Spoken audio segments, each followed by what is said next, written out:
just going to be kind of bringing our minds together around what outcome we're looking for our kids. We know what the outcome of this work is, but we want to think about what is a child who's going to be successful in the 21st century and look like, what kind of skills do they need, what kind of attributes and so forth. So we're going to be doing a little work around that. Just warming up our educational arms, as it were. When you say work, you mean discussing it. Oh, yeah. No votes, no notes. Just consider. Just discussing, just talking about, kind of getting our thoughts around things that we need to consider. Sharing our Consider. Things you need to consider after, once you start working on the,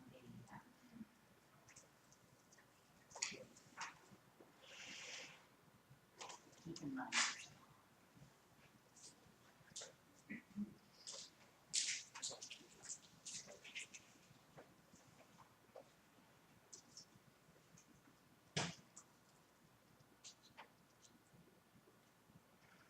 Yeah, actually, this is a walking building. It is. I'm surprised at how many people are out walking. I wonder if they've got some kind of challenge on or something. It is pretty surprising how many people are walking. And it's on all levels too. How old is this book?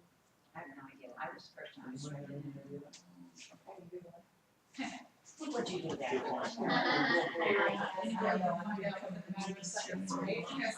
I was hoping to be impressed. That's okay. Just don't tell me.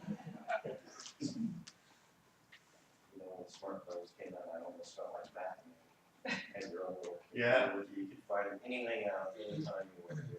I do not understand how people can do their thumbs. I have to use my little finger to try to. Even I can do my thumbs. I mean, my hands are not that big, but I can't get my thumbs to hit the right button. What was interesting, I was talking to the kids about last night. I said, one thing, it's obviously amazing that suddenly now you have access to all this information, but the only reason you do is because someone put it up. Sure. So no matter what minutia you're looking for, someone had to put that up. Right. And that just kind of boggles the mind. You know, if you wanted to know, you know, some scene from a 1970s TV show that was on, you know, only ran 6 times, it's on there. Right. Someone put that online somewhere. Thought it And was that worth just- taking yeah. that time to do. That boggles my mind more than the technology almost. And, Okay, we're gonna start off and we'll just. before we do, can I just say one quick thing? I promise I'll be very brief. Since we've already said that we're not gonna take any votes today, and this is just kind of a background information gathering meeting, I'm not comfortable with having 6 people that I don't know for sure knew about this meeting in the first place. Therefore, I'm not relinquishing my seat on this panel, but I am going to go find something else to do with my hand. I appreciate everyone's point of view wanting to move forward. I just have real moral complications with doing that, given how this was presented to me in my understanding of the bill. So I appreciate everyone's time. Thank you for taking the time to listen to my objections. But again, I think without those 6 people, it's kind of a one-sided discussion. So I appreciate that. But Does it help you at all to, you know, that we received confirmation that people were asked? well, yes and no. Okay. Because that confirmation, I appreciate that we have it, but I'm not sure where that comes from. I mean, and I'm not trying to be difficult. It just kind of seems like, you know, if we're not gonna listen to what those 6 people may have to say, it doesn't necessarily mean that I should be here either for today, you know? I mean, we're just gonna move forward. That's been a decision. Because I think we have heard from multiple sources now that Sure. the invitation to participate has been extended. I agree. And I understand that those last minute ones, that's just kind of silly. And Certainly not off you bet. And all of us at different points had some issues with that. So Absolutely. I wish you all the very best, but I just can't participate in something like that, where it starts without the entire group. I'm in the same place. I'm just actually, I appreciate y'all, I appreciate you taking your time. But if we're gonna be a republic and we're gonna live under the rule of law, and for me, we have to account for those who aren't here, and whether they knew about it before Friday, or couldn't take off work or whatever, I just feel like I would want someone to fight for for me to be here, just like I would do the same thing if any of you were not here. If there were other people here, but if you were missing and we hadn't ever met before, I would be doing the same thing for you guys. I don't believe it's very different, and my good conscience to it, I feel like it's not legal. And so I appreciate it. I guess at this point, has the group determined that y'all are, I'm not giving up my seat on the work group, but we're meeting again at the next DESI appointed time? Is that, we're gonna let DESI? My assumption is we wouldn't, unless we hear otherwise. So basically, our group is gonna let DESI determine what we do. Is that pretty much what we convened, that we're gonna let them drive what we're doing? I think they were asked to do that by the state board, who was asked by the legislature to do the process. But you're not sure who those people were. If it matters at all, I spoke with Representative Barr, who's his office. That was one of the messages when I couldn't get hold of Bessie. And just a few moments ago, are you recording me? Yes, I'm recording, it's a public meeting, so anybody can record it, I'm just here. Well, I would have courtesy would have. Yes, I'm recording. It was more recording myself saying, look, I'm not giving up my spot. I just don't believe this is right for us to keep moving forward. And I was okay with, hey, let's go to the background and do that, but let's stop there. And I see from all the stuff across the room and the PowerPoint that we're just gonna move forward. So that's not okay with me. And I'm not gonna have my name on this. But I think As you far made that as- assumption that moving forward, I think we've all agreed that today's stuff is background, even with with all this is just a discussion points about what people are considering when they look at these kinds of issues. So and I think I made that clear when she was saying our work, and I said, that's just discussion, and she said, yes, it's just discussion. And for me, that's cool. I just don't believe, I'm not gonna stay today because I believe that when all of us have the opportunity to say, yes, I'm going to be there, or no, I'm not, that's when this should actually take place. Because I've already asked earlier, are we gonna redo this? And it's not, there may be a review of it, but we're not gonna redo this. So for me, this is the start of it, and the foundation is not correct for me. It doesn't start with the law, and so I appreciate it. Hopefully, things will begin to unfold differently as we move forward, but just for my own sake. So the plan is for this group to meet at what was that date you said, October? I think we're good with all the dates. October 2nd and October 3rd. 2nd, 3rd, and 20th, and 21st. Yeah. Thank you. We respect your opinion. And I appreciate you letting me talk, and I appreciate you,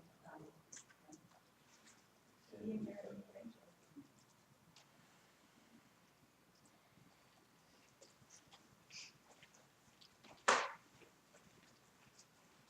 Have a good day. Thank you, you too. So do we hear if they're having a meeting or not? They're not. They are not, but I think perhaps there's an impromptu meeting somewhere. Well, I'll finish what I started to say was that the Representative Barr's assistant or aide or whoever, the lady that brought the letters in this morning, said that she had communicated with the representative and the Attorney General's office and a number of other agencies, I guess probably similar to what we heard from earlier this morning, that their intention was that we have productive meetings today and tomorrow and the next 4 days. So, Which I think we're all doing.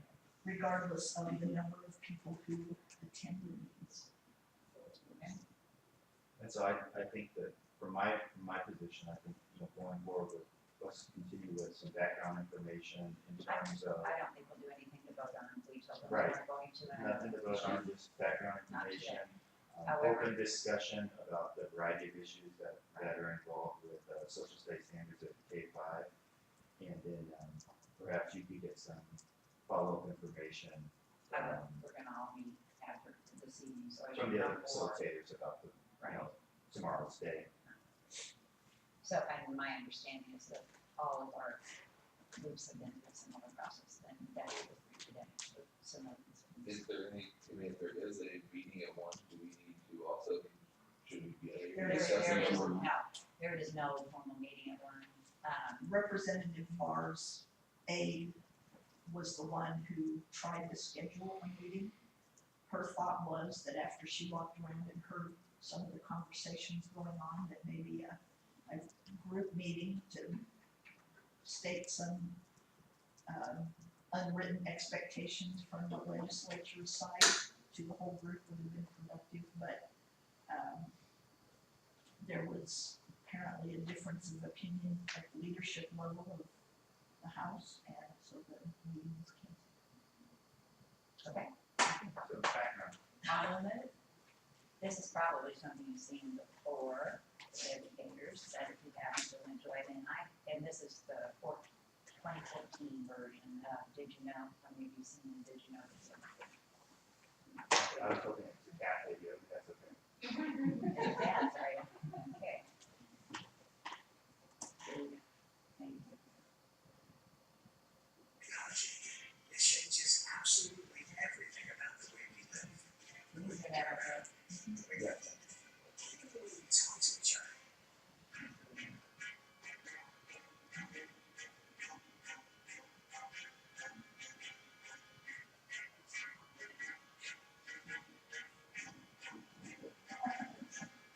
missing the top.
just a bit of technology.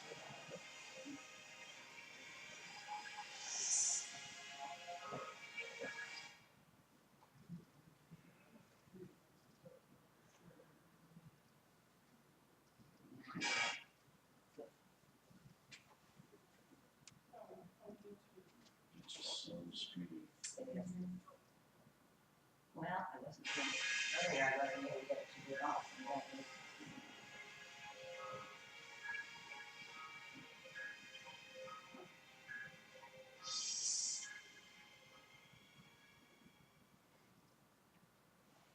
I think that's been done before, but every time I see it, I'm always still like, well, what are we doing? The biggest things I've seen now is that we got to create learners.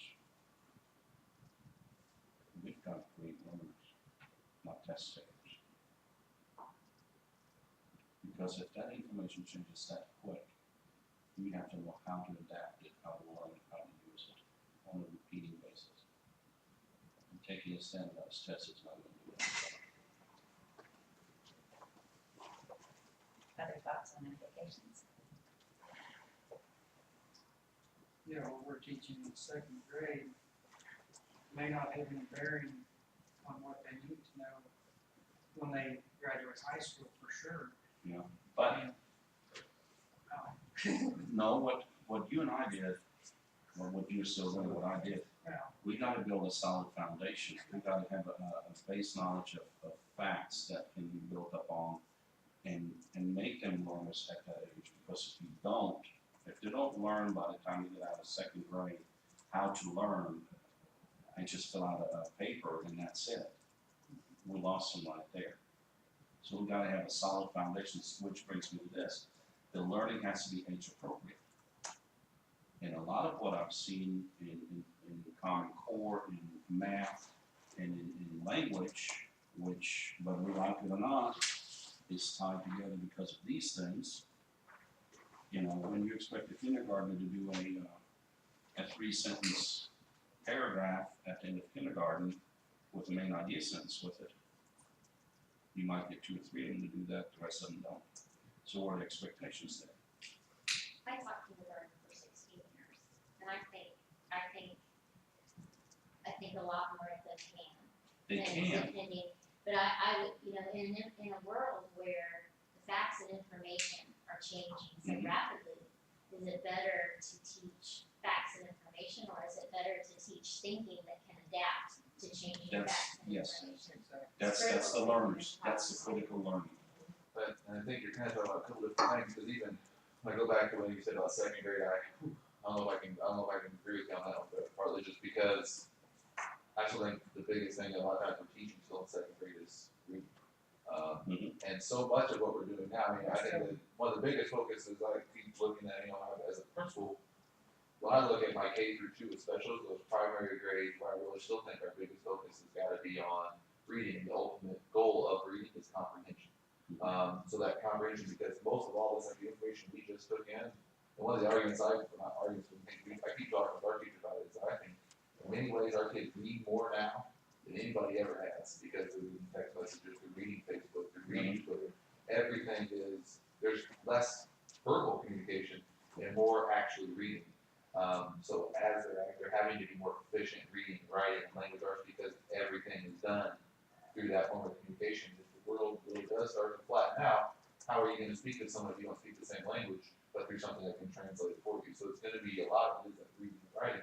Those skills to it, even on the assessment and the standardized testing, how are you going to know whether a student is actually learning? I keep thinking there's 4 PLC questions. What is it we want all students to know, understand, and be able to do? That's what we're talking about. And then the second piece is how do you know if they actually know it? So if we say that critical thinking is something we want, we still have to put that piece in to determine whether or not kids are actually learning what we want them to learn. And that's going to be some form of an assessment. So if we're going to have an assessment, we need to have something that's a good assessment, the right assessment. But there's going to be some sort of assessment. You want it standardized because you can't make sense of results if there's no standardization to it. So you've got to have some sort of standard. So there's some tests are going to be better than others. But we've got to, but even because then we won't know. Okay. Even that third step, which is what do we do if students aren't getting it? We can't determine that without some form of assessment. Oh, I don't have a problem with the assessment. As a teacher, you use an assessment to do what? evaluate what the students have learned up to this point. It also is reflective of your teaching. We used to have the mastery learning that we chucked along the road, but I remember doing about 4 years worth of mastery learning where we gave a pre-test and then we gave a post-test. Pre-test gave, as a teacher, gave me an idea of what do they already know. If they already know the basics of this, I'm not going to spend the next 2 days doing that. I can skip that part and I can focus on some more in detail on some of the other skills. Okay? But at the same time, if I give that pre-test and I don't pay attention to what they've got or don't have, and I ignore it and I give a post-test and I go, whoa, they didn't score too well. What went wrong? What didn't you guys get? So I think if we're going to go to assessment when we're talking about making them learners, and it's a fine line, we need to start with the pre-test somewhere down that line and then do the post-test. But also realizing that don't teach toward either one of them. Teach them to be able to take that information, apply it, understand it, apply it, and then work from there up to the next level. I think, I'm curious to think, what is the purpose of assessment for this conference? I think two different things, depending on your formative, you're looking like, well, right, in some ways, when you're talking about standard assessment, that's the most summative assessment that the students are gonna take. So I would say, yeah, you don't wanna use that to necessarily drive your instruction, because but like when you're talking pre-test, post-test, I think that's a more formative assessment. So when we're looking at that formative assessment, it's gonna drive your instruction. Like I keep thinking about it in terms of our school, we're looking at, like, go back to reading, we're talking about a reading diagnostic test to figure out where the kids are, figure out where their areas of breakdown are, what their level is, where they're at, grouping their reading according to the readers, and then being able to move forward. And then you have some sort of a snapshot just so you can compare kind of where everybody is at the end of that thing. I'm not, like when we get our math test scores, I'll be honest with you, I've looked at them, but we don't talk about them in our school anywhere near as much as we will our BAS scores or our other more formative assessments. And on our PLCs of teacher team, that's about the teacher team's previous what they're going to use to drive that assessment forward. But so it's more of a, I would look at it, like when we're talking about standardized testing, I'm looking at it longitudinally over a 3-year period. Are we seeing certain trends? Because 1 year goes, you don't know whether it's the students, whether it's the teachers, whether it's the test. But if you have a similar test over 3 years, which is part of my concern with all this, is that the test we're going to take this year is different than the test we took last year, which can be different than the test we take next year. So I'm looking at essentially 3 or 4 years worth of test data that tells me absolutely nothing because of that. It's a moving target. Right, and so it's determining what those pieces are that we want to know, and then trying to figure out. I mean, another piece I would look at is some of it's got to be a little bit of backwards design to know where is that we want kids to be, so that we can start to plan how to get them there. So you're talking about really assessment for the large part is about learning it, so it's informing instruction. But yet we need the other piece too. I would say I would look at it as an assessment plan. There you go. Like there's multiple, I keep thinking like this because in my head, I've seen like the scales are more formative, most summative, I'm good at sending charts.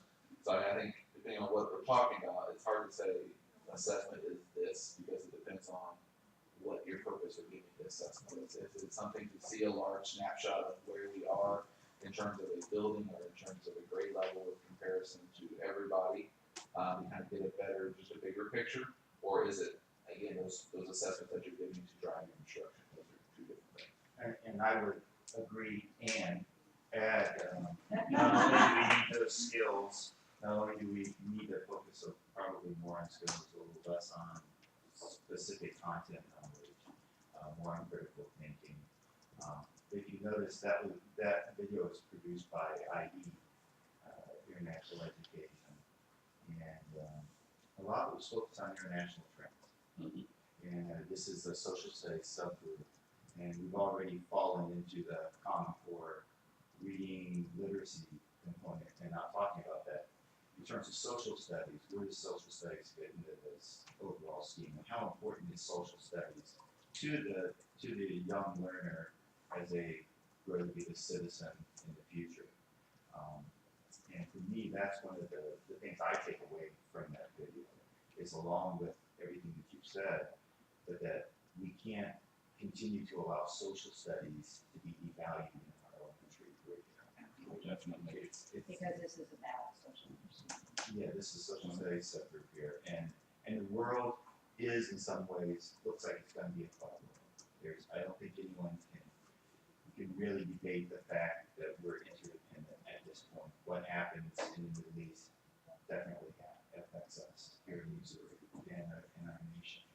And the primary area still in the curriculum, in the school curriculum, that's directly touched on, is really social studies and the skills and the content, from my perspective, the content knowledge and the attitudes really fall under the social studies that help us deal with this black world, this world of entertainment. And our kids are gonna be competing on a level playing field with kids all. So we're cooperating with No cooperating, And social. Absolutely, absolutely. Or they may have teams from all over the world. And then the other thing that the video made me think of, not only should we be thinking about what do our students need to learn, what content, skills, and attitudes, but how do we teach? What does that mean for those of us who are teaching? And the implications of that, I think, is something that also is worth considering at some point. Because it's probably not teaching specific content. Processes. I think processes are gonna be an important part because the knowledge is at their fingertips. You don't even need a textbook. If you wanna look up US Constitution, type it in the search engine, there's all that information. What we have to teach them is, okay, what part of that information do I wanna use and how do I use it? I think that's the big thing. My biggest concern is having taught Alpert Elementary and having taught Lower Elementary is age appropriateness of the material that you're teaching. To me, that's important. I still am firm believer that K through 2, you build the solid foundations, reading comprehension, you do the math skills, but you also do social studies. The last 5 years I taught 5th grade, we couldn't teach social studies or hardly any science because reading and math took over everything. If you take a look at the reading, and I mentioned this earlier, reading teacher's guides, if you were to do everything that's in those guides, you'd need a whole day just for reading. And I know they build in some social studies and some science, but it's always in the back corner. It's not solid. And then all of a sudden in 2nd grade or 3rd grade, the kids get hit with science and social studies, and they view it completely different as a separate subject. In a minimum subject. In the middle, it's not important until later on they get up into those I mean, there's classes. variation, obviously, Yes, in different yes. districts and different classrooms of teachers. I've been teaching social studies methods for elementary education for more than 10 years now. And I've seen that change in schools, and seen what happened to the teacher candidates as well, in terms of how often they're actually able to observe social studies teaching in an elementary classroom. It's virtually none now. Mhm. My current group has never seen social studies taught in an elementary setting. You know, we all know what gets tested gets handbook. Mm-hmm. So until that changes. Do what? Although I do think that most recent Smarter Balance pilot, if you weren't used to navigating sources and multiple perspectives and sources as a 3rd grader, that would have been pretty hard to make it tackle. But, I think, this is my 9th year, I think, having some role in facilitating social studies, either K-5 or looking at the K-12 vertical spiral in our district. And probably 4 or 5 years ago, I would have said the content doesn't really matter. But I would say I'm totally on the other, I total paradigm shift, I think, from that the content does matter and the developmentally appropriate curriculum matters. But I think when we approach things only from a skill-based focus, that then as kids, we can never control in college and career readiness what content is going to be thrown their way. And so we have to prepare them for anything that comes along, whether it's me personally navigating information that I'm filtering in my own research or my own social media exploration or whatever. I have to be able to look at different perspectives in research. And I think with kindergarten and 1st grade, there's a lot of focus on national symbols. Mm-hmm. But I can still engage them and strong critical thinking by saying, here, look at these 5 pictures of the United States flag. This one is at a football stadium. This one is draped over a casket at a funeral. This one is in this setting. This one is standing in front of the Statue of Liberty. What does the symbol mean to different people at different times? And I think kindergartners can engage in those kinds of conversations I agree with that. when we provide the right opportunities. But it worries me sometimes to think we need to get these, the reading skills can be our main focus, when really, for me, the reading skills are more surfacey if we don't give them rich content all along from the very beginning, to go along, which isn't to say reading fluency isn't important, but I'm not sure it's a stair step for me. I think all of those things have to happen together so that as they go along, each grade level before is building the foundation of the critical thinking too. For that, because I don't want to become a 3rd grader and look at a document now and be like, what do I do with this? I want them to have practiced those critical thinking skills all along. One of the biggest things when in 1st grade, one of the 3 personalities that we look at are, well, actually 4: Columbus, George Washington, Abraham Lincoln, Martin Luther King. And one of the objectives is always which one is closest to our time. In 1st grade, that's one of the dumbest questions ever, because 1st graders don't have a time concept. It's an abstract concept. 1st grade works in concrete now. And this may be simple for some people, but can you identify who we call the father of our country? Can you identify the person who helped civil rights movements? And I can spin it any which way I want to and include as much information. My 1st graders can learn that. But when you throw that question out on the standardized test that says which one is closest to our timeline, they'll miss it. 90% of my class misses it every year. And trust me, I've tried to get them to get that. But if you ask them who Dr. Martin Luther King was, what his importance was, they can tell you. If I ask who George Washington was, they can tell you. See, and I have critical thinking in that respect. And I can even say, okay, how I can even do it as far as how are George Washington and Abraham Lincoln, why they are 2 important presidents that we remember. And they can tell you, they can get you the comparison. And some of that, the comparison might be a little bit the additional part of that is actually, if you think about who's the father of that's a recall. It's a recall, yeah. That's a content question. So I think that, and I agree that there's gotta be some of the content. But it's followed up. Right, because if you think about the way knowledge is even built, it's gotta have something I think I was thinking of like clothes hangers, you have something to hang on. Mhm. So if you're learning some new information, they need some of that initial foundation. And so like for me, I would agree, the idea of reading, the idea of teaching and reading is that hopefully they're being exposed to some of those pieces through teaching, through fiction, nonfiction, social studies. Because one of the things when I was even looking back through it, I think that social is not just, that is also how we interact with each other. And I would say from my perspective, we were talking about this a little bit earlier, the school I'm at now, is the demographics of our school are completely shifting. We've gone the last 5 years from being 80–90% white students to where by next year I will have a majority of our students will be students of color. Right now I have a kindergarten class that is 85 students, get 30 white students, and then a mixture of Indian students, Chinese students, South Korean students, Brazilian. We're all over the place. There's 19 different languages, 20 different countries, and it's all in one building. So you're trying to figure out how do we learn from each other, how do we represent, and start to figure out how we can see this. Because one of the things we keep talking about that we do, because the schools that are near us in West County, where we're from, is that there's not a lot of diversity for the most part. And in the past, where in our district we had to get diversity, we had to actually bus students out from St. Louis to get diversity. So we were part of the BSED program, where students from St. Louis City were bused to our school district.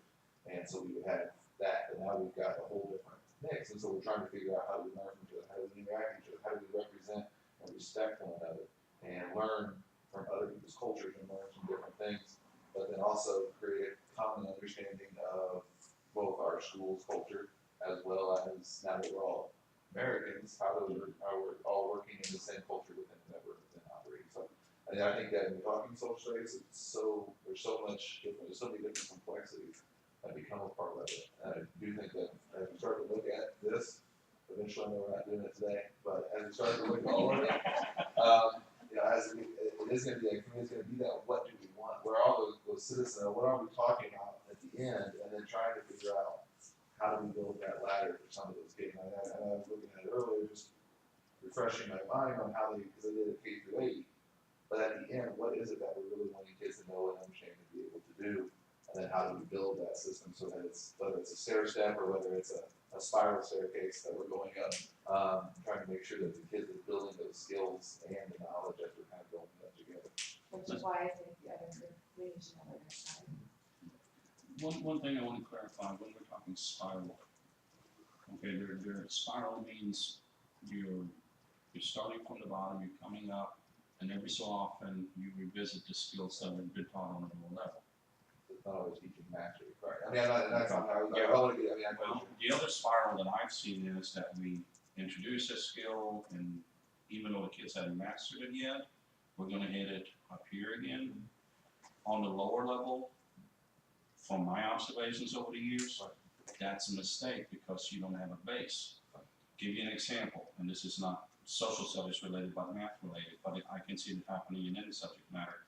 But when you have kids, when you do an addition subtraction, you can teach them in different ways that the new math is now teaching the processes. You can teach them the process and they can have that process down 100%, but come up with the wrong answer every time. What's missing?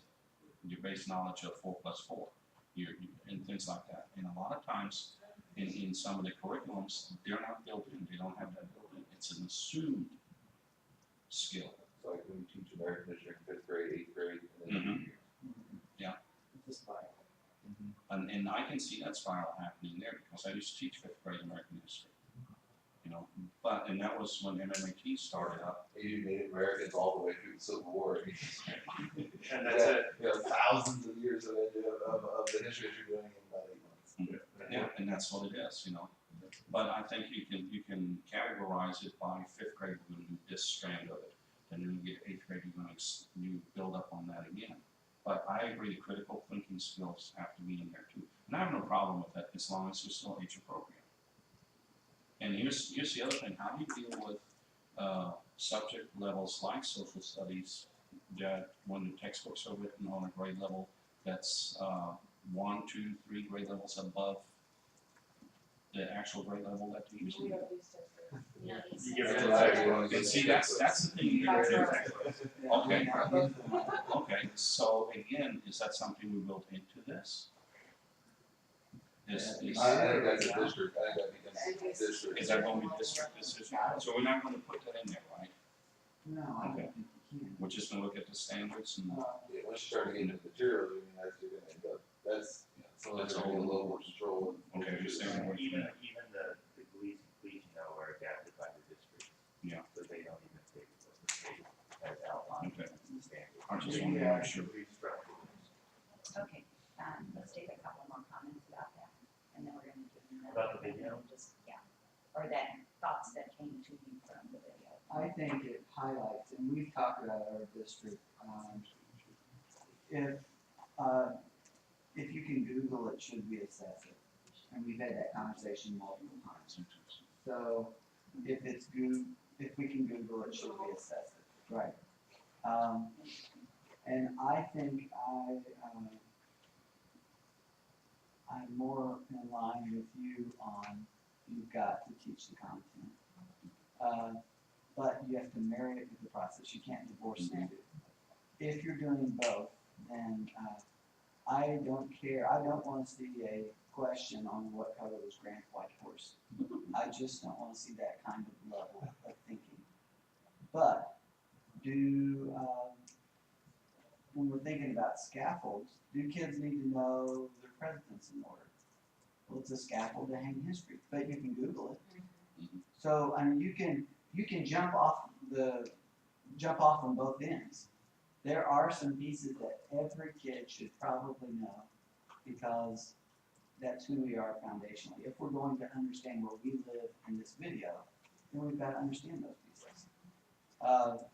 I think part of the arguments we were hearing this morning was what's the difference between a republic and a democracy?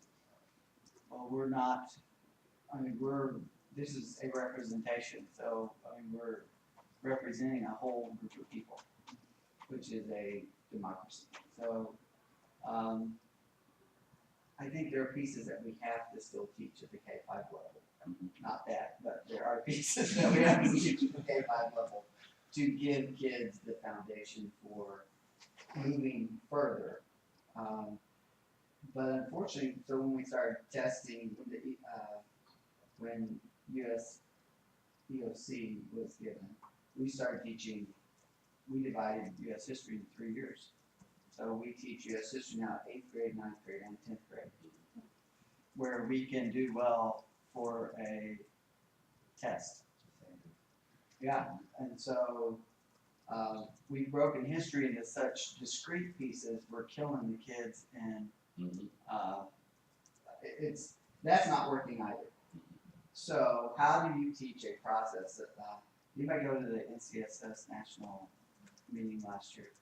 I mean, that was, I love, there were so many sessions on how you teach kids to think process and how you look at issues and how you trace things.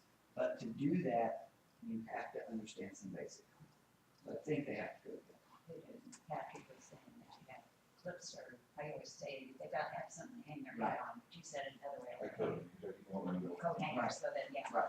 that content is what they hang their hat on. So, Yeah, you have to have that content. Like you said, you need to have the content, but without the process, they can't even understand the content. But you have to be able to teach the content with the processes together, because if you don't have, I mean, even, how are you gonna teach something without the process? I mean, if you don't know the skills and everything, you have to have something to teach, basically, I guess what I'm trying to say. You can't teach them about, You can't teach them anything if they don't have anything. yeah, exactly. I mean, you have to have the content, some type of content to begin with, to have. even this discussion, like this discussion, you can cut, I mean, if you were just an outside observer that had never been in education and listened to this discussion, you'd be lost. Because there's a different level of background knowledge and content that we have sitting here. I mean, I honestly have to say, if our two parents had still been with us, how would they have followed this conversation we just had? Because there's so many intricacies that we're talking about with education, that there is a different level of background knowledge. There's a book called Why Your Children Hate School, and it's written from a neuroscientist perspective, and he talks about how important background knowledge is, and that you can't just do inquiry-based learning if the kids don't first have some background knowledge. And so you have to start thinking, everybody's talking about inquiry-based and all these other pieces, but if they don't know, if there's no foundation for it, they don't really understand it, it's an entirely different thing. I remember my sister, when she taught for a while, taught in a different school than where I work, and I remember her saying, the first thing she had to teach kids first is how to actually use a book. Like, how do you open a book? How do you follow a book? How does it go left to right? How do you track? Because she had kids that had never even seen a book. And that's a different level of background knowledge and skill than I had ever anticipated. You pick a book, most institution kids pick a book and know. So you're actually having to teach kids how these things actually work, because they have no idea what they were. And that's a totally different level of background knowledge. So I mean, I think it is important that we have some of that content pieces as we're teaching what we're going to teach. But I think that is why I keep thinking in terms of curriculum, that CUD model of know, understand, and do. What does it want all students to know? What do we want them to understand? And what do we need to be able to do? Did anybody see the thing over the weekend about former Governor Holden's proposal that high school students have to take the US citizenship test? Yeah. I mean, I think that kind of encapsulates it. When I heard that, I thought, this is exactly what we're talking about, is that kids that are raised in the United, well, in Missouri schools, I won't say, United States, but in Missouri schools, I don't know how many he tested or how many, what his sampling was. Does anybody remember how many they tested? Well, all I know is that's part of the national issue, the national agenda. So they've already just implemented in Arkansas. But basically what the studies found that a large majority of high school students couldn't pass the US citizenship test that immigrants have to take to And get so their there's a citizenship. large majority of adults that could not pass. Last year, But when I many had hours. government in tenth grade, we moved in this year, but the tenth grade, we gave it to them because we were talking about citizenship, I said, oh, let's give them a test to see what they do. And it's about very good, give it to them, and you would be shocked. Yeah. Because I said, if you pass, you can stay in class, but if not, you have to go back. I'm like, what do you mean? I'm like, this is important stuff to some people, That's, and you guys That's take it for granted if you don't understand. And I think that goes back to content. How relevant have we made our social studies curriculum? I was fascinated by all the discussions about Scotland's vote for independence and that voting age being at 16 and how the anticipation was, we have these young voters, they'll vote for independence, and yet how different it was because that age group are thinkers, and the interviews that they did with young people and interviewing them about issues that do we really involve kids in issues from a very early point? Do we help them become decision makers and weighers of information as early as we possibly, and I think of my own kids, you know, I want for the students in my class what I want for my own kids, and I want my own kids to be doing that pretty early. I want them to be weighing, what do I think about this? How do I feel about this? Well, that's what that person says. What about what this person says? We're gonna continue this discussion, we're just gonna add a couple of elements to it. In your handouts, you should have a kind of scrappy looking copy, hopefully, of, here we go. This is the, framework for 21st century learning, and in front of it is kind of, as I said, a little scrappy looking, but hopefully you can read the back side of it. This was, has anybody familiar with this? You probably already are. This was a group of business leaders and educators who got together and formed a partnership to try to project what those skills, abilities, attitudes, all those types of things that kids needed in order to be successful in the 21st century. So what I'm gonna do is divide you up into groups of 2 or 3, since we have an odd number. And I'm gonna ask you just to look at that and come up with a couple of statements about what this implies as we're planning a social studies curriculum and looking at what we have there. Okay, so each group, 2 statements, Craig? Kim, are you going to make sure that this is on the, so when they're looking at this, they can pull this up and look at it? Will it be a PDF with this? We could sure do that. Have to make myself admit, but that's a good idea. The one, I actually teach on this, so I wanna put that disclaimer out there. And, one of the other things I'd like to say about it is that if you actually read through all the P21 documents, you'll see that they don't make it, they basically gave it a bad name. They called it the 21st Century Skills Movement. That does not mean they do not believe that content knowledge is important. In fact, through all of their literature, they say content knowledge is very important. There are content areas in here, and so it's a false dichotomy if you see this as skills versus content. Thank you. That both this organization actually affirms the need for both. And reading, when you read a lot of their information, it's right there. so that the content is assumed and that it's part of the. There's actually content areas, you'll see at the very beginning, Yeah. in terms of the interdisciplinary themes. Okay, we're gonna number off by 1, 2, 3, 4. Core subject, there's also core subjects at the very first, the second sentence on the page. Number off by 1, 2, 4. 5, 6, That's not gonna help me. That's all it is. Obviously, smart screen. Okay. Isn't there just 8? Should we just? No, do it? there's there's a 7. whole group. Isn't it 7? There's 8, so 5, 6, 7, 8. There are 8. Number off by 4. Okay. 1. Still 3. 1. 2. 1's raise your hand. This is your partner. 2's raise your hand. 3. 4's. Okay. So really what you're gonna do is just sit down with your partner and move or stay where you are, or whatever you wanna do. And you're gonna come up with 2 implications from this document that we need to keep in mind as we're moving forward. We're looking at you may have 12 implications, but I'm only asking you to Oh, pull I out think 2. Yeah, I need to see next year, I think, yeah, this one.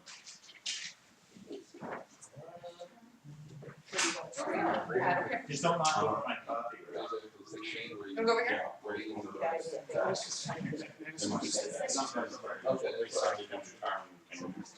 You from the city of 80,000. Here's the copy, here's the training. So are you dual citizen? Yes. Once I decided that we were saying, There's a website that can go to, so it's run. There's a sample of this. We talked about this last week, we didn't, yeah, we didn't get into this, we talked about all this. So the other day, along. So before this, I was there at 15 years. Yeah, this was And we're much more recent. Okay.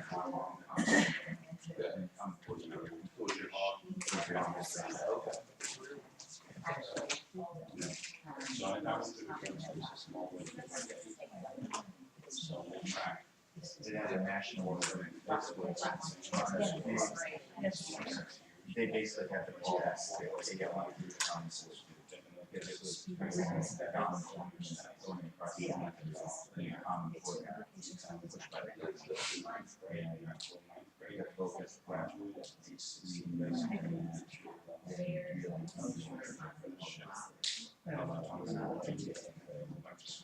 One of the things I always show is how many days did you say a month? That's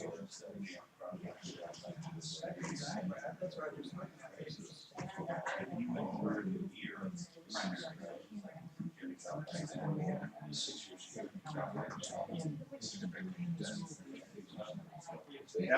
that would be my recommendation. I need to have a nice track. So just makes it interesting.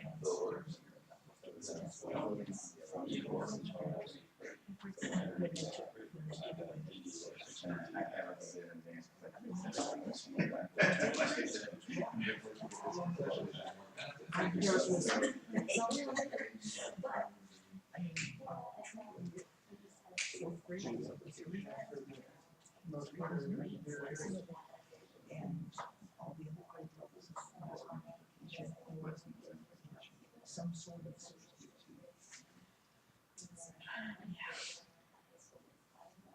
Well, I think implications are that it's not enough to just know the content. It still comes down to Have an understanding of application.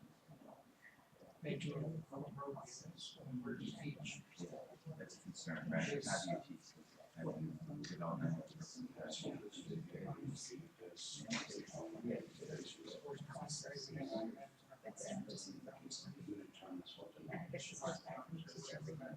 Some of the schools,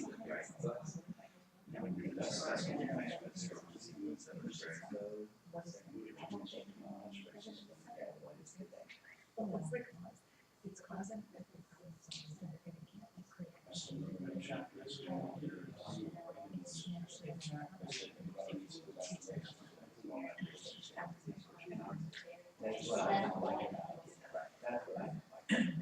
we didn't get this part. Yeah, and I'm like. Okay, and I mean, yeah, it's. And then I think if we were to do a third, because it's very envision of the teacher teaching what we teach. I don't think it's standard. Collaboration, cross cultural, being able to work with each other and being around your leadership. Leader. You can, you know, all the time. Right. Those things give you University relative works in information very, about you know, small group. your state's environment, safety, to college course. Yeah.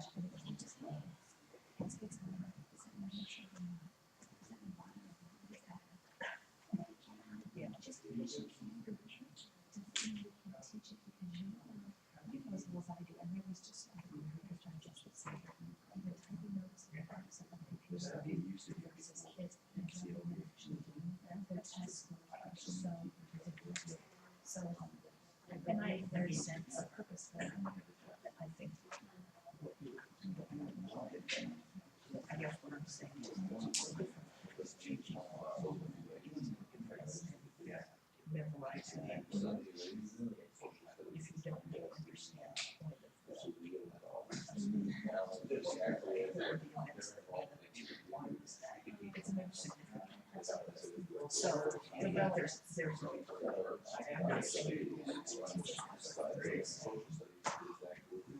If they have, if things are developed, certain timing,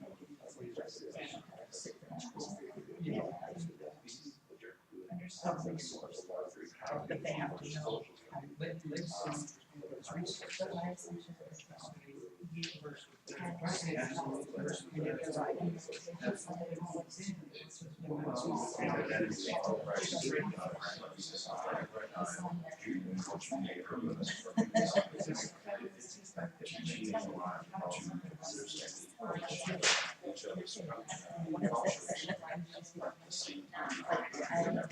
Yes, right. It's not because we try to listen to the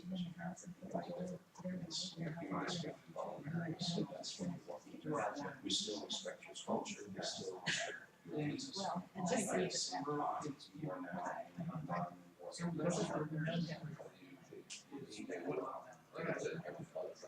it's huge, it's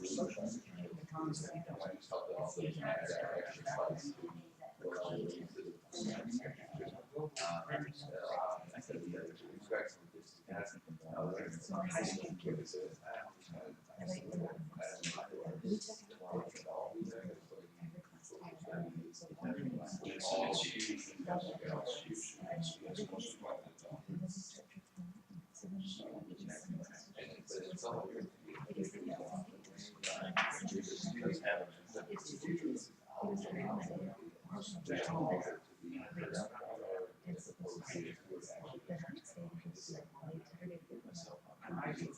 You know, sometimes it's more. That's not, you know, kids.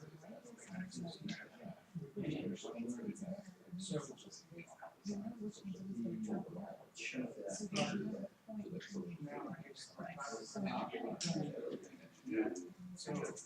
Our district.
Bruce, could you show me with a finger count how much more time you need? 5 minutes, 0 minutes, 1 minute, 2 minutes? Everybody good? 1 minute, 1 minute to do. We came up with 99.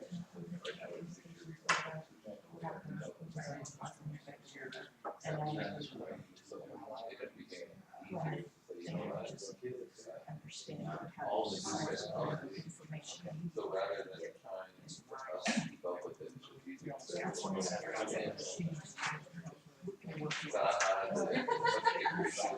So they have to. we don't They get a raise if they walk.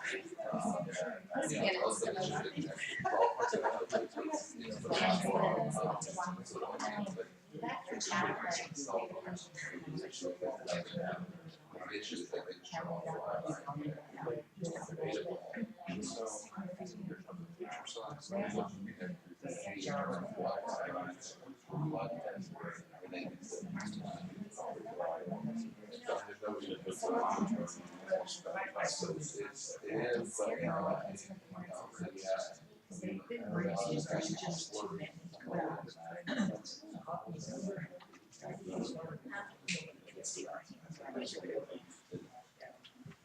Okay, which group would like to give their 2 top implications? I know there can be several.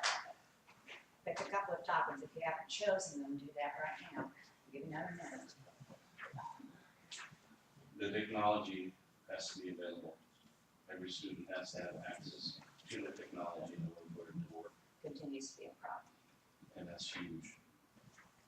We also talked, you know, it's one of the things that stood out to me when I first looked at this was, I mean, like, to me, this is, you can teach, like I looked at, you can teach global awareness, you can teach language arts without teaching global awareness, without teaching civic literacy, you can teach math without teaching this thing.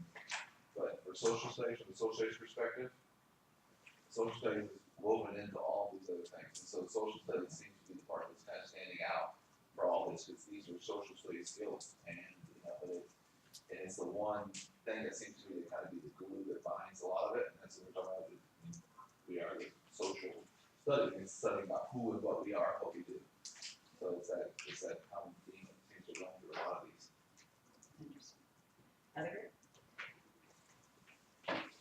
We would say, agree with you and add, yeah, if you looked at all of these, you would, if you were to say which of these would you teach in social studies, you pretty much click off on almost all of them.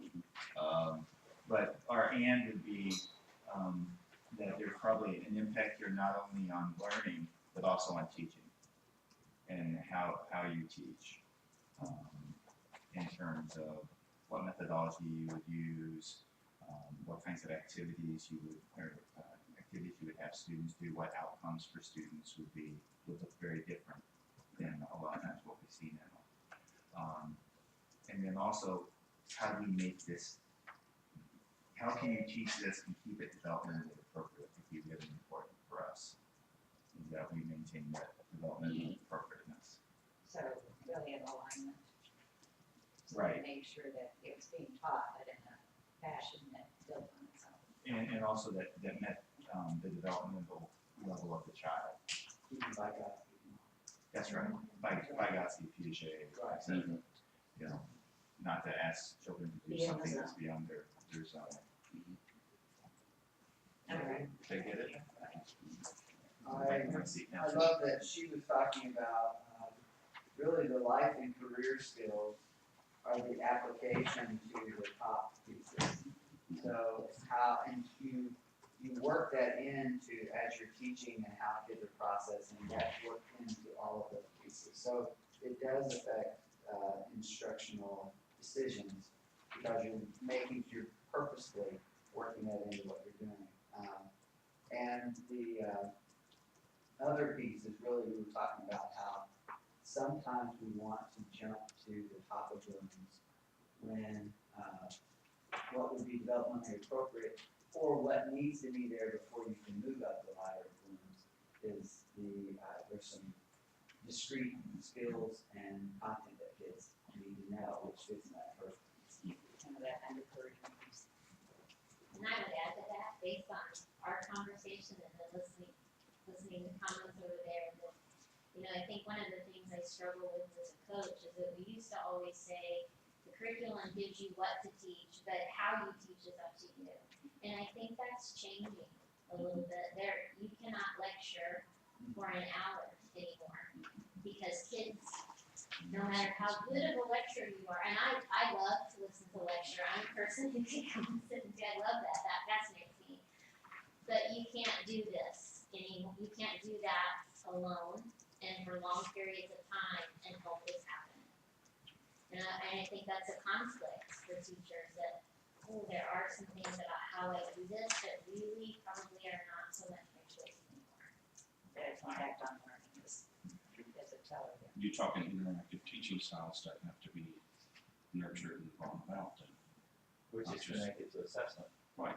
Because you can't just stand up in front of the group and go lecture.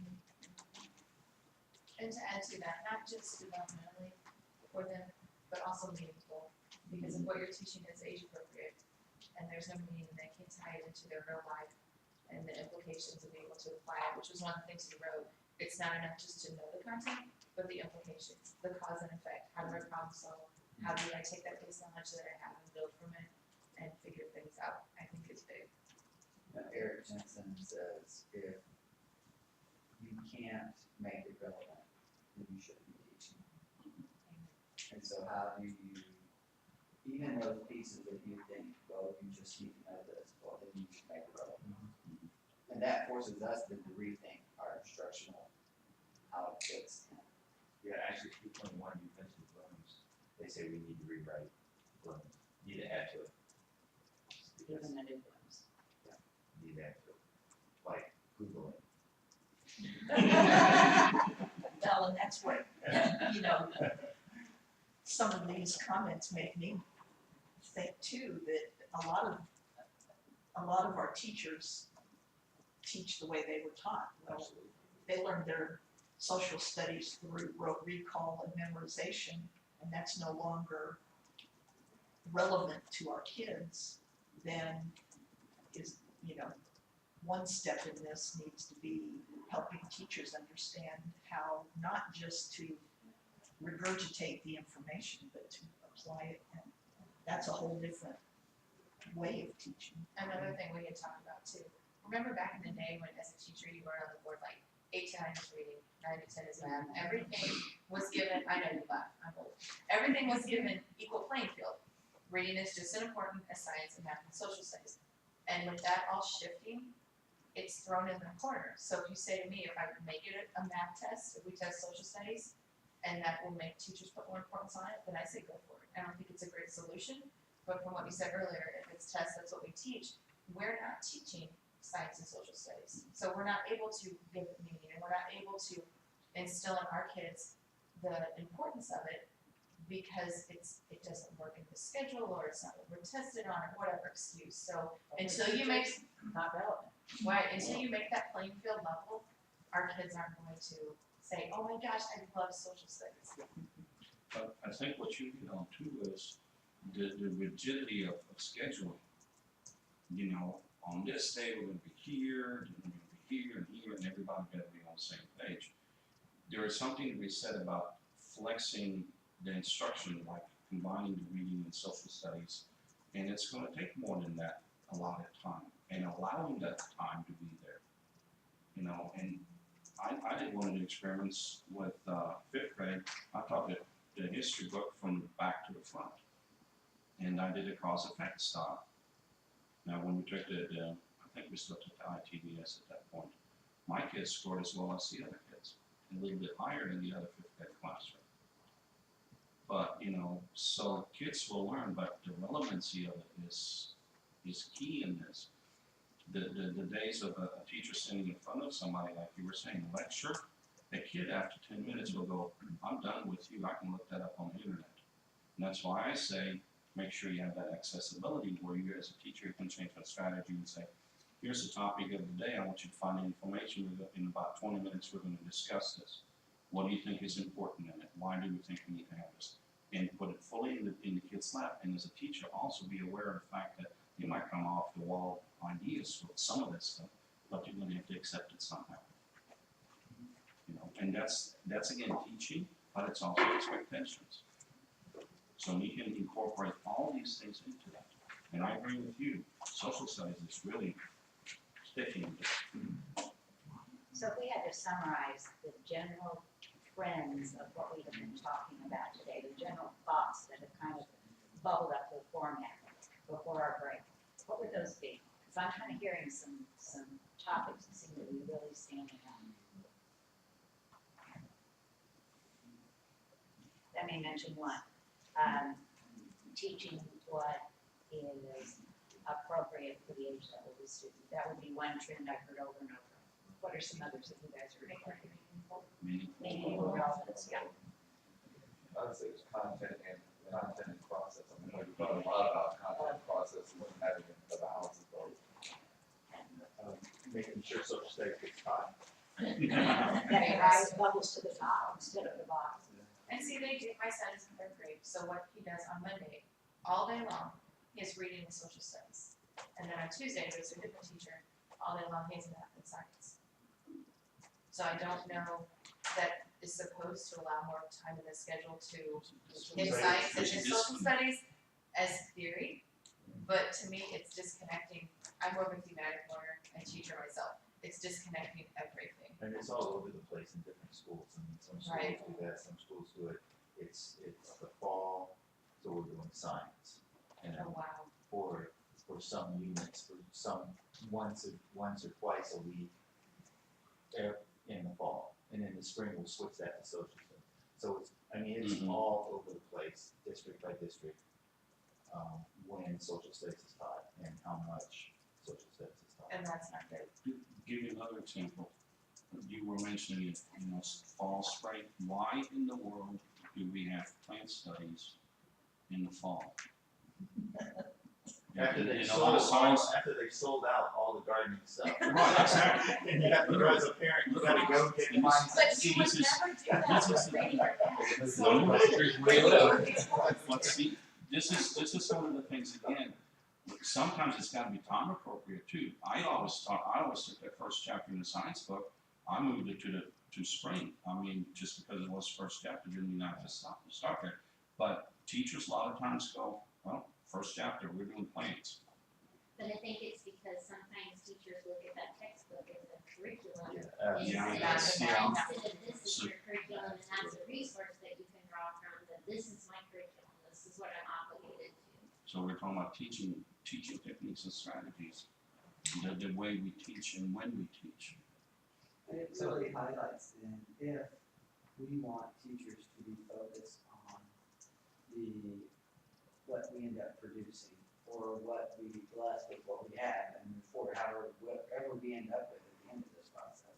It highlights that we don't want teachers using a single resource. We want teachers using multiple resources, and the thing they have to measure against is what we've said that all Missouri kids K-5 need to know in social studies.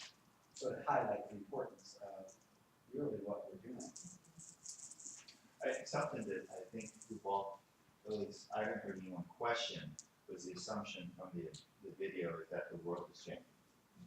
That it's becoming much more rich with technology, that there's a lot more international influences, that our demographics are changing. And I don't hear anyone questioning that, and I think that that's sort of the assumption that this is built on, is that there's been lots of change, and that change is the way the world is gonna be in our country, it has to deal with it.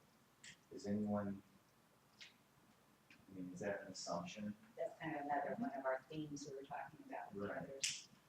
I think part of the reason we're doing this because we're in that change world, in that flow.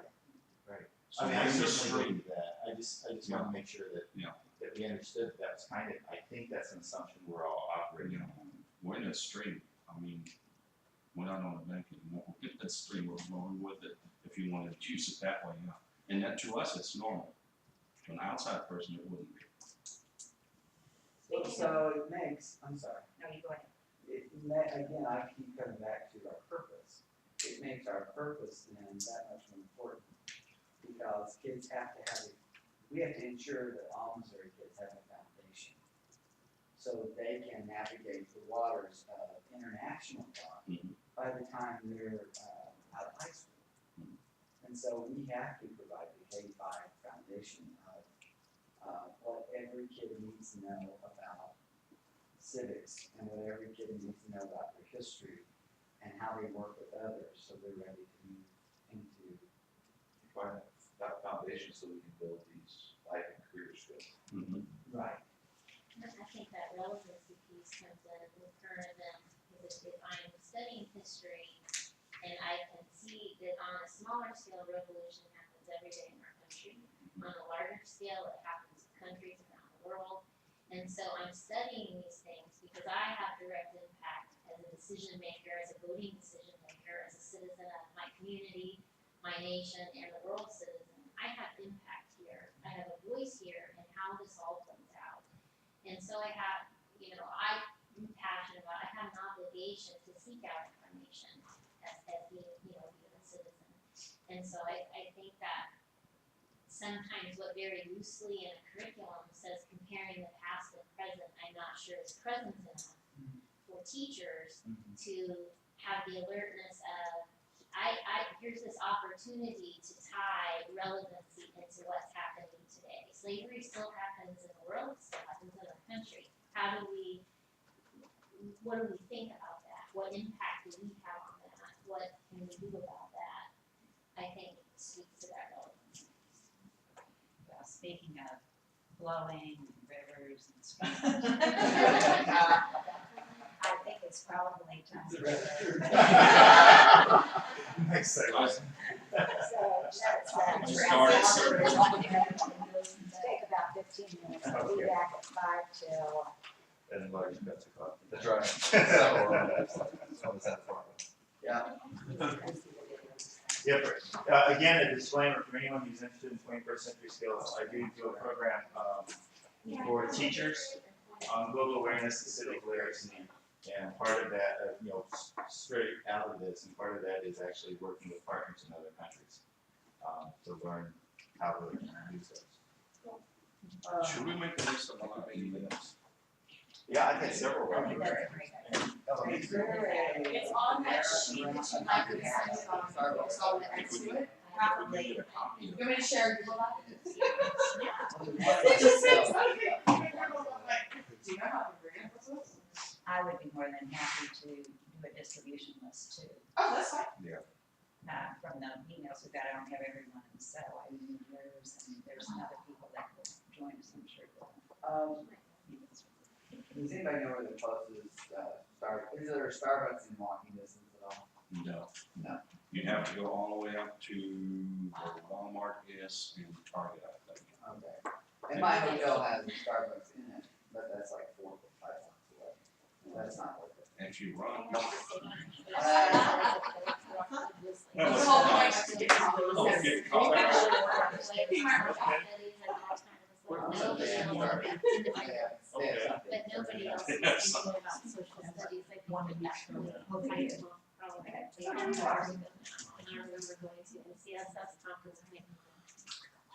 And That's what- that's what I thinking about how to approach it, Social skills workshop, so, and we've got, so we probably a math workshop. That's what we're looking at, workshop model. Yeah, so with our social coaches, we've been studying many lessons, what are the principles of the many lessons that are applied? Social studies. It does, so I don't know why I'm not able to get them.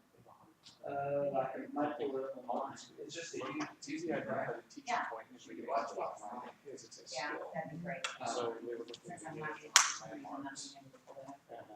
and, When I did, maybe go back in the settings and then relog what on, does, to how join does, their how does Wi-Fi. landmarks Well, you shape wanna hit the your ideas of settings? America? I'm not a And great so safety, but they were I can do a little bit of this. integrity. Use your network, They weren't and anywhere on our then, teaching so your Wi-Fi's turned point. on to So the top. what's a student have to No, do that's in order to to turn do Wi-Fi. this? Oh, so Yeah, get my that, Wi-Fi showing is connected. What does that mean? I would They unconnect have it where to you look can, at where it's located, the history behind it, its architecture, color. or maybe just turn it off and talk and So you just name or 5 go teaching change it or points. whatever. that I just you had to can switch use over and each just day grab with a different landmark in your mini lesson, and kids can then at the end, they can look at these different landmarks that you down. So is your Wi-Fi on again? That's to join Because them. we have done a nice workshop with them, of what to look for. And then Yeah, but on and top make is a your, plan. Yeah. And support with Yes. evidence and evidence being, not No, you're just fine. because of the but because of its architecture, because of its history, its location. We're a little ways away from that. We are too. Because, I mean, we just had a discussion today, our, that's crazy. ELA and that. At 5? But one of the big shifts in teachers' mind is not full social studies. Because it's showing I've got all ours there. Honor We reading, tried to say, honor, keep doing that, keep cassette daughter, and honor they're like, reading, I don't think that's, I don't think that's working. There you go, that's, honor reading So learning like- workshop, and then during social studies. I sketch out with them, I go work with the teams, I'll have them sketch out their reading unit by maybe unit, apply social and studies your unit, page. and think about now, here's the context, what do you want them to do? Think about what you wanna have them do, you can have them, we did talk about editorial writing, There you go. they're learning the Yeah. skills of argumentation out there, so.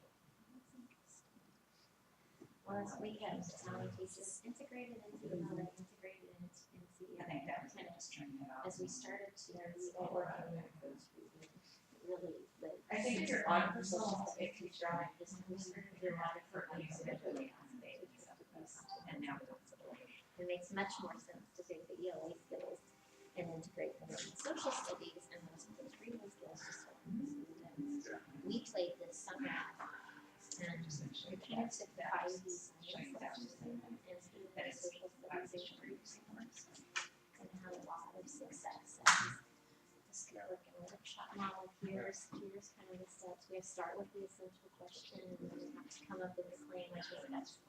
We did it in like 5 sequences and each sequence may take a day or 2 or 3, but here's this chunk that you're working through the process. And teachers really respond to it. So we're kind of making some tweaks there.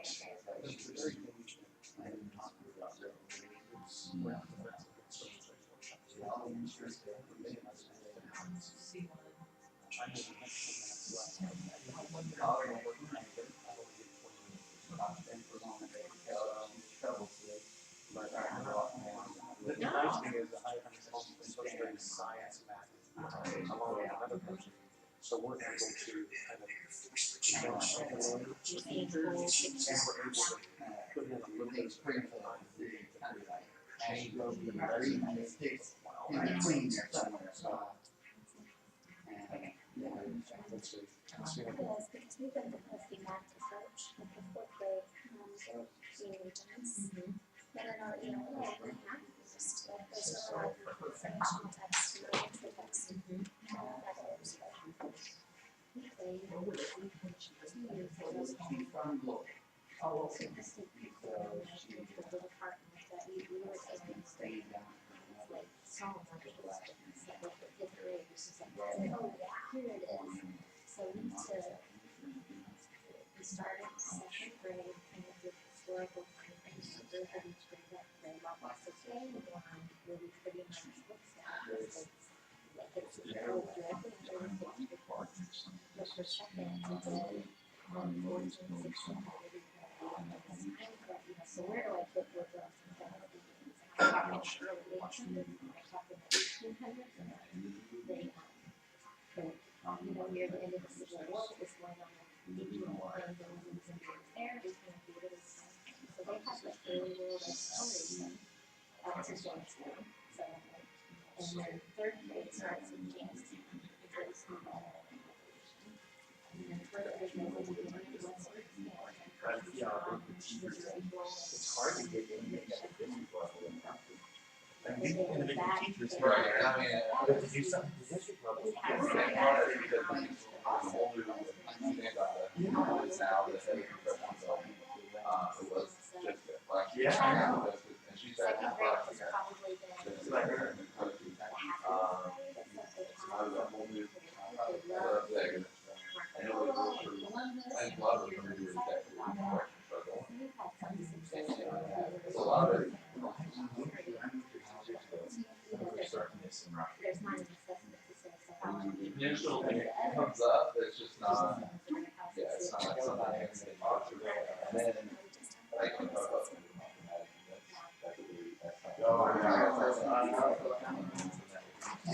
It's in my blood. it's not something I guess it's not, so, it's part of it, I always do. They allow me to go. They shoot darts at me. No, this is easy. Because he's the one who has, ours is not much worse. It's, but, and I guess it'd be. Most education, you can read completely the book. Absolutely. Right.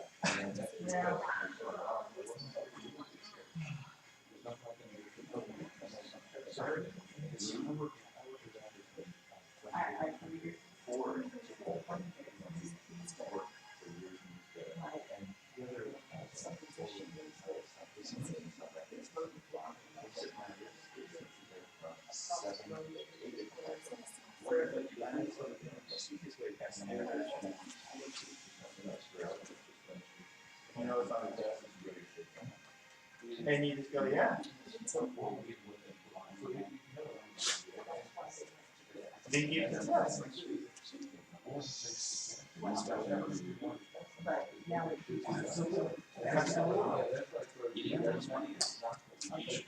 I agree. It's not, it's not a good thing. It's not.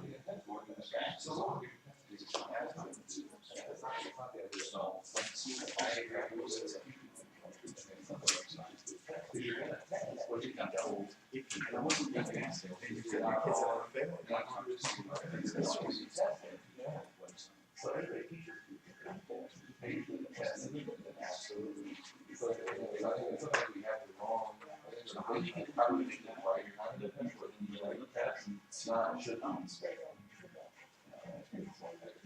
Only way the decisions were gathered. You're not sure. If you ask you whether that teacher's everybody's gonna say science for two.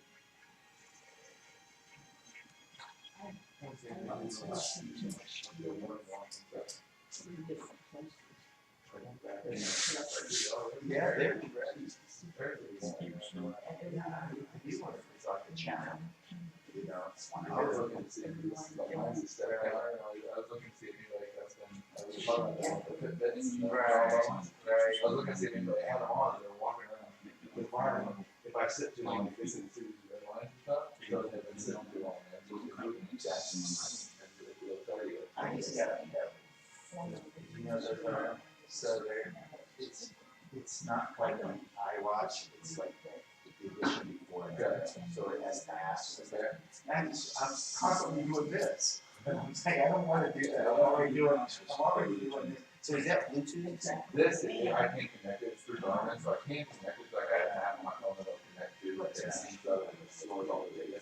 And it just tracks, it'll track my settings every time, it tracks, like I can set it before the day, I set it, it'll track my sleep. Right. It'll track. Oh, no. So much.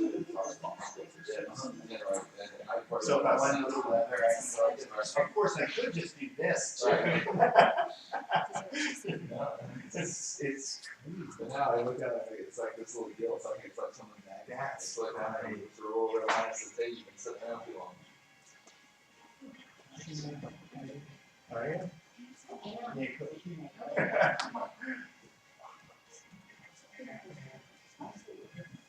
cool. I'm looking outside of hands for the other one, so. I wanted one that jacket would come off. Yeah, more.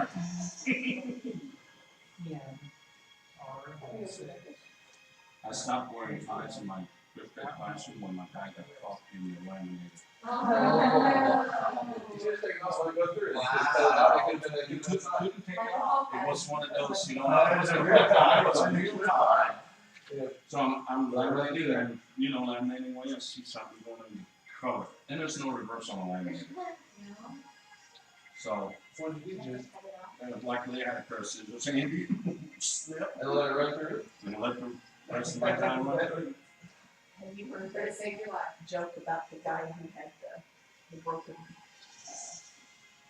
ribs and he was in a body cast and he was teacher, first day of class, and his kids came in and it was hot, so they had the windows open and the wind was blowing and his tie kept blowing up in his face, so he just reached over and got a stapler and stapled it to his.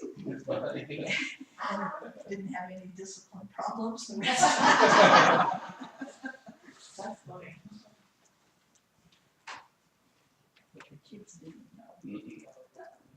It wasn't body cast. Oh, yeah. I think there's a reason why YouTube has to be censored. I saw that. Is that okay? Well, our YouTube got cut. We run YouTube was blocked. We run it on the Well, there's Yeah, but they're gonna see it every time they open their internet at home. the biggest thing about it though is when you prepare, like, one of the things I did in science with the kids, we built kites. I mean, built kites out of It's because you can do that, you know, I'm at Walmart, no. And we talk about wind, weather and stuff like that, and I went to YouTube, and there's some beautiful videos of different kinds of kites, how to build the kites and all that. Of course, we just made a diamond-shaped kite, which was basics, and I got my parents in on it. You know, a lot of parents had never built their own kites. So, geometry, geometric shapes, all that stuff. Measure strings, I mean, that was a whole activity. But yeah, YouTube, before you put in, you can't just sit down and spur of the moment and pull something up on YouTube for show to your class. No. You got pre-screen. I actually download them. They download them, yeah. I just saved the Well, answer that, for I had one in But you have to watch the ads part too. you know. But you can take them and put it on the video and put out what you want, and you want it to, and it's perfect. I just did it before and then I modify them if I need to. So I went to. Yes, ma'am. We video, WB, and then video. It is wrong. It's a Chrome. I use Movie Maker. Sorry. Movie maker's okay. I use- It's not like photo story. But see, you're talking about it in that respect, when you're talking about technology and stuff, you're gonna have to retrain teachers. Well, ideally, yeah. Yeah. Teachers will be supported to teach. To do We have that. tech demo day once a month, and then we do, like our last PD, which was Friday, it's 34 hours of it. Mhm. So we've been looking at the school district that bids that we need, Kids at them. well, we just need it. But as time goes on, teachers will be teaching the rest of us, I mean, the young teachers in the after. And all the technology I learn from my kids. That's what my wife teaches middle school, and that's what she says, that she always makes sure there's at least one, she identifies one student in the classroom who knows all the technology, right, to help her. And my kids who know photo story, my kids who know presentation, Yeah. they can convert and let them specialize in it. But on the other hand, you have to be careful not to assume that they all know, Absolutely. because that's where. Right, but I like for them to teach me, and then we can put together and teach them. In teacher ed, I've moved so far, and that, you know, that so much of what we do now in terms of teacher preparation is has a technology basis, so that they have to learn how to use technology, whether it's movie maker. Whether they want to. Yeah, I mean, because it's like, I think the assumption that we're all working on technology is increasingly part of our world.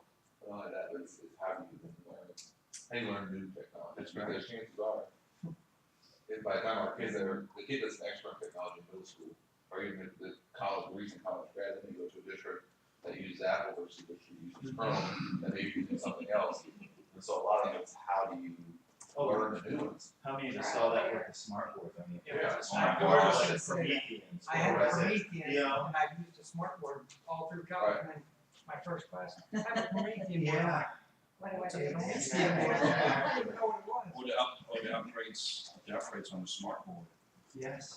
My gosh, that's like, Yeah. All right, Yeah, guys, by the way. this time I have it figured out. We're gonna count off by three. I'm not guaranteeing anything, but I think it'll be okay. So well, let's start up here. Tanya, did you start? 2, 3. 2, 3. two, Three. Okay, ones, raise your hands, so you see your teams. Twos. Threes. Okay, here's what we're gonna do. Around, as you can see, kind of posted around here, what we have are some characteristics of a literate individual.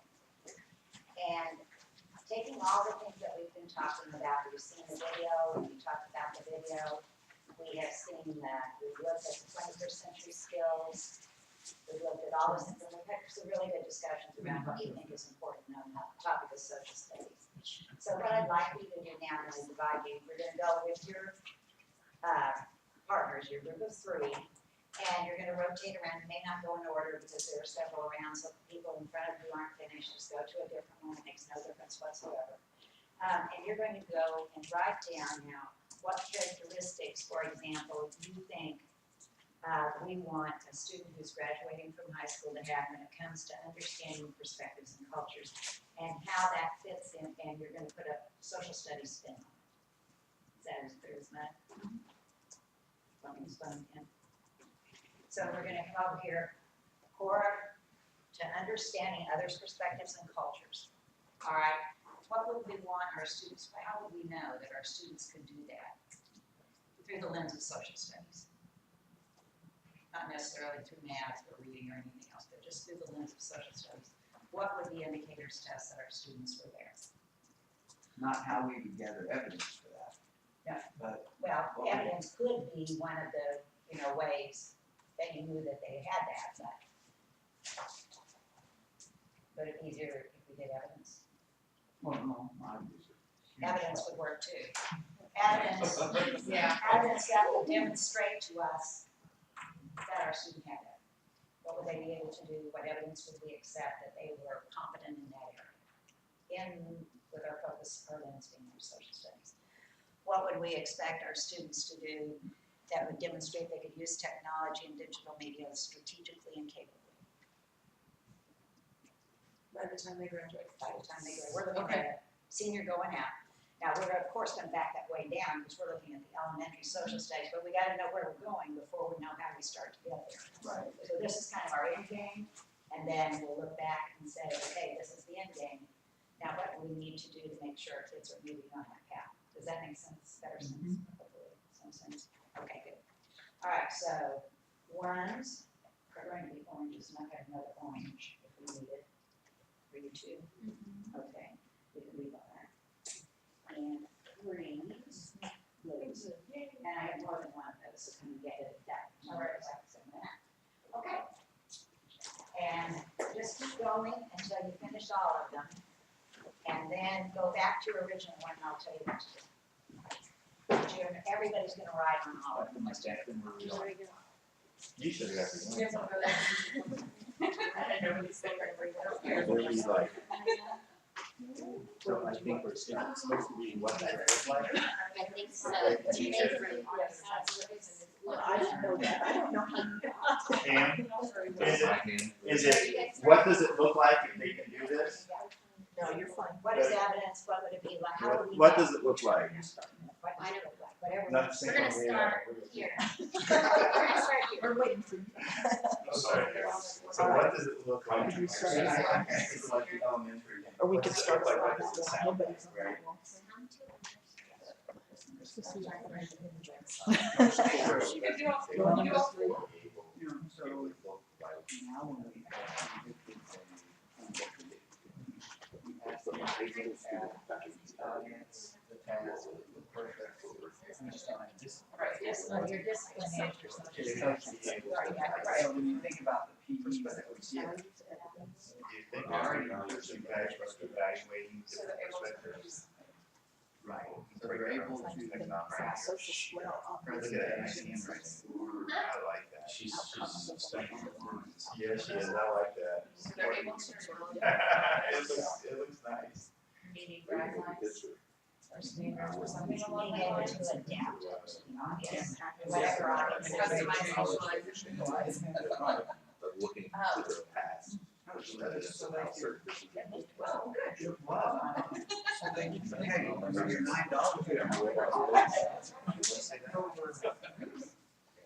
You can get a salad and one of those like Washington for under $9. either presenting to them, I appreciate their time. if they were presenting to a bunch of kindergartners, it wouldn't do much good to tell them.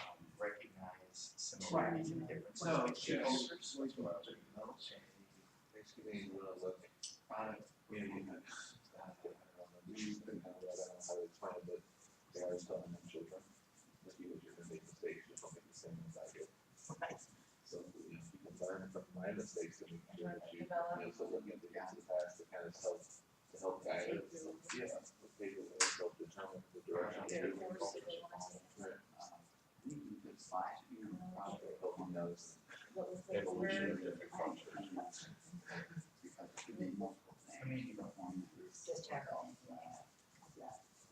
Sure, I probably. Because they're so related when it comes to languages, I mean. Presentation. Product performance / outcome. Okay.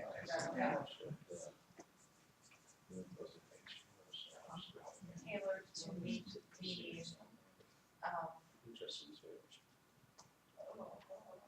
tailored and appealing to the audience. Right. But, yeah, Say like no. machines, We gotta do something for someone else to do. We don't mind being off. We don't want to be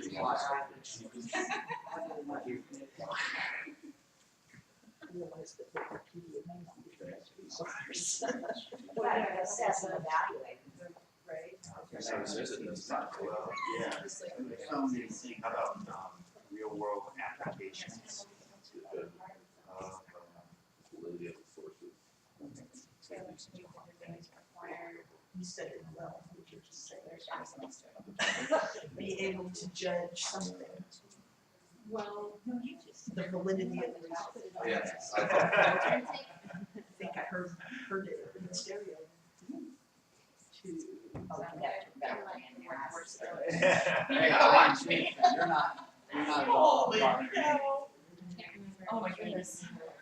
Hopefully this one's easier. Senior, I will. So what direction, understanding from a writer's point of view? Student-driven research. We wanted to have student will demonstrate independence by. Don't write. Because I want to talk this one out. Evaluating different So that would be, sources. yes, because that would be what we Yeah, have. I mean, we call it Oh, well, just media literacy. Media literacy.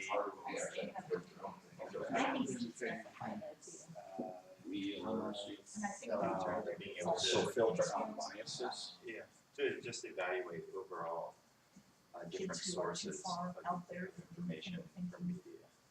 So evaluate sources. troublemakers or By.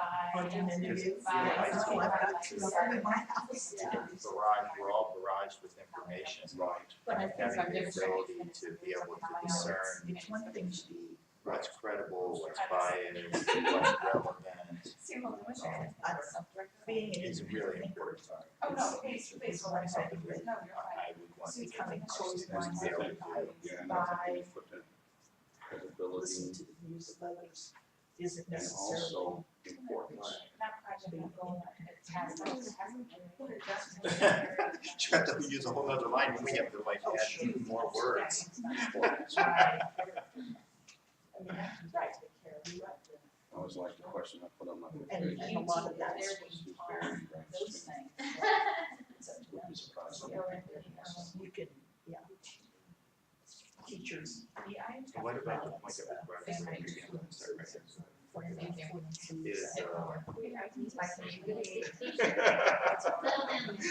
You're right quickly.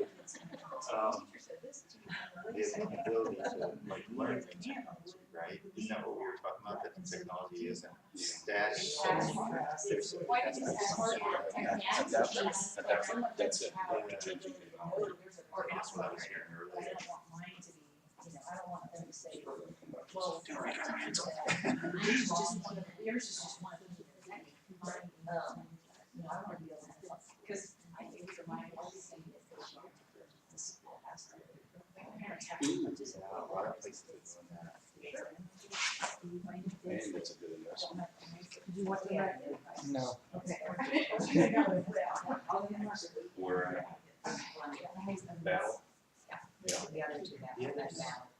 It's a big struggle right now. Okay, that's a good one. It's changing, things are changing so fast, now you got all these things. Demonstrating values.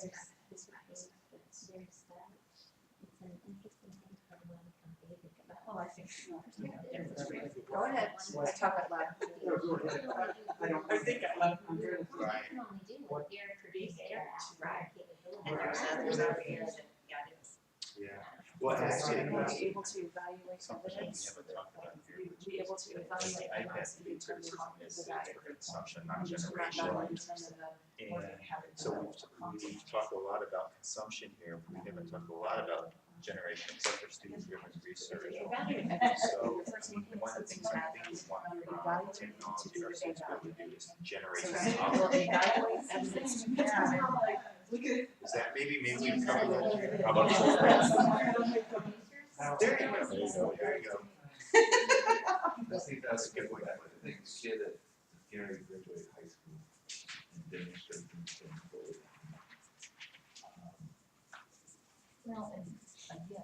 studies, Oh. it's not always just the evidence, it's not just. Yeah, we had that social There's stuff. civics, so they know how, do they know how to vote, do they know different register to vote, do they know how to vote? It could be, like, do they know what it means? Do they understand laws? Good. Function within law. So that other people can kind of, Well,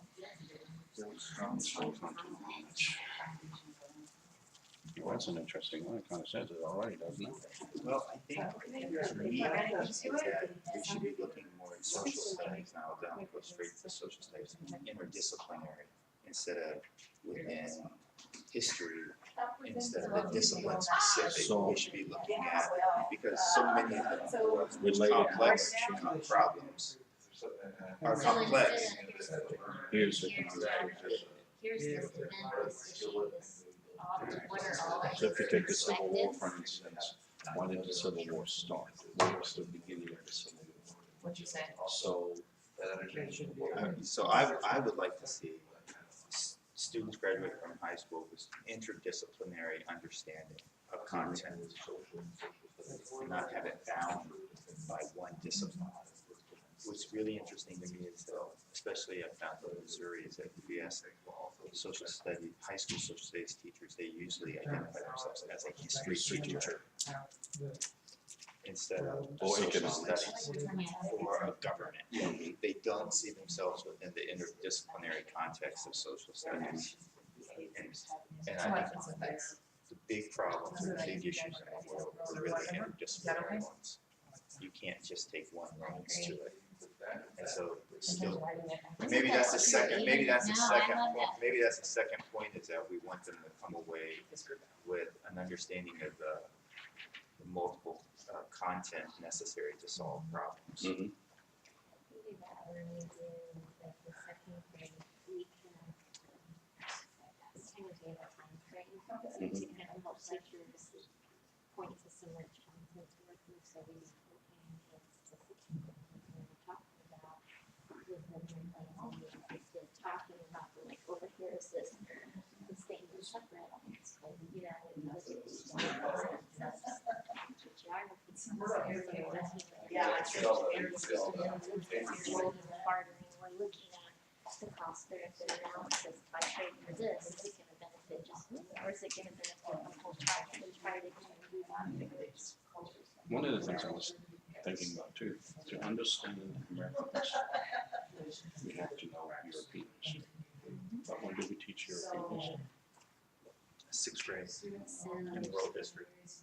If you have it. Yeah. If you have it. And the standards. Understanding national history in the context of world history. Yeah, But yeah, I mean, you know, you have this issue going right now about the Second Amendment rights and all that. Freedom of speech and all that. Back in the days of the kings and queens, if you were an ordinary person, you forgot rights, you found yourself in a dungeon for the rest of your life, you know.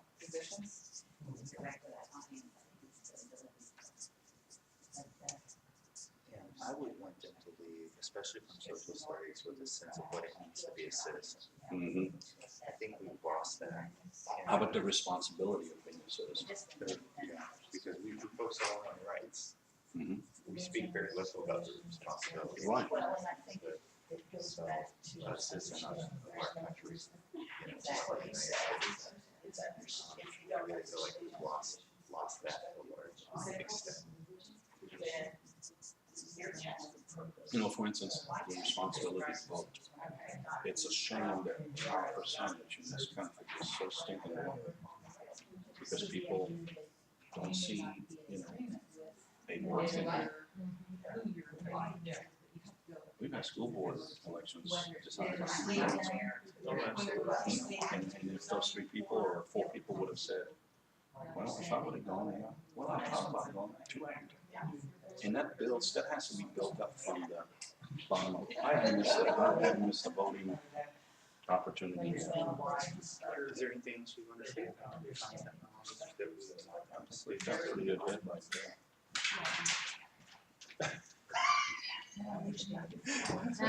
All right, we'll leave you something. We won't do it all. We won't do it all.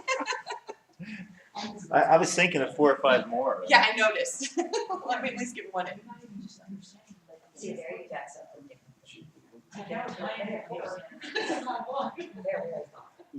That's great, we won't put them together. Okay.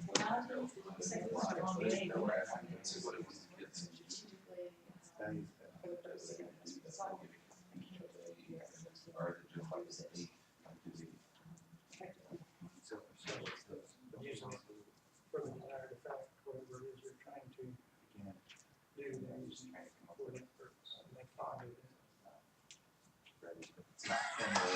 It's not transcription worthy. Hey, you got the cap off, you were ready. I can do it this year. Not just their important, right? Their perspective, I'm not sure how they, when you're looking at evidence, you have the source, the sources, experience, their perspectives, their biases, their, you know.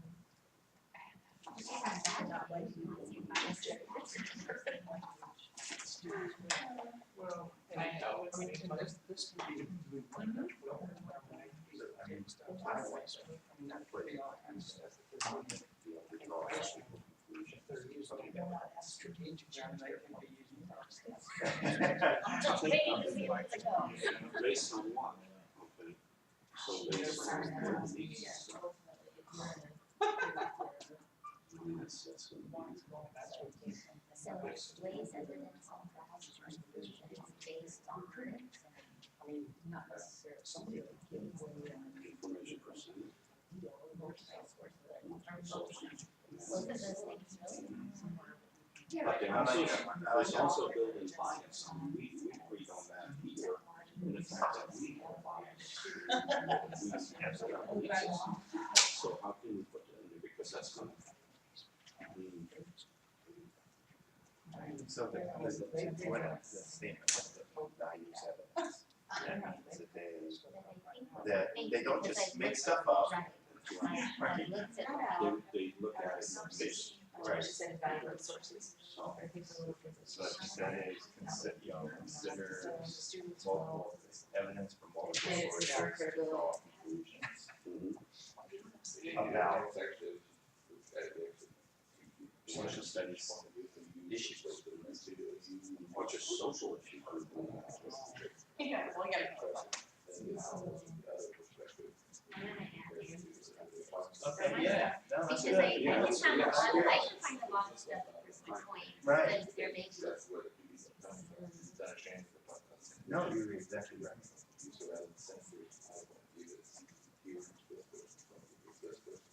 How much time do we got? Got 10 more.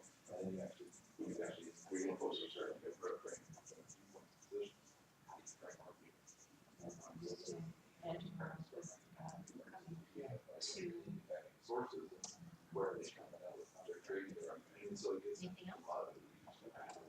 And there's different kinds of evidence. I mean, one of the troubles we have now about social studies is how often do we actually have to get their Thought process. how often, Exactly. how often do we thought period, doing these charts, graphics, how much do they, so all the things that aren't reading this, right? That's my fear about the Common Core, that it's so reading specific, that there's lots of things we do in social studies that isn't strictly reading.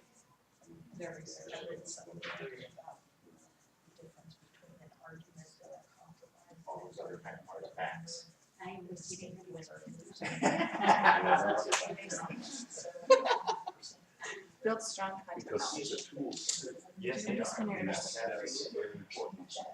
Being able to use those tools. And I think sometimes the responsibility of the citizen, at least in my house, So they have interdisciplinary. they have national diversity. So what else can we do to study social studies? Let's say economics and geography. Understanding that to disagree isn't losing. That one's almost an overlap with what we got over here, but that all ties in with it because it's, that one's based on. I don't know. It is a place on social. How about some social? Students will understand gender Come up with something in there and work together. Okay, students will. Building consensus. But you can. Well, critique is one of those. What do we mean, yeah, well, what do we mean by comprehension? Understanding of geography. Instead of just opposing it. Thank you, keep going.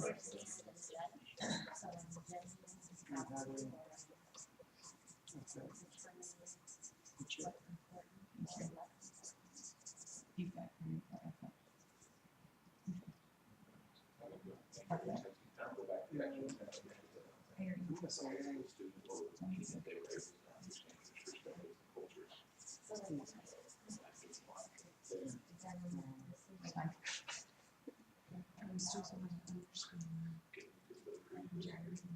Well, I was just thinking, understand the difference between argument, debate, and compromise. Understand that it's okay to stuff. Okay. It's okay to That- do. Yeah, that's.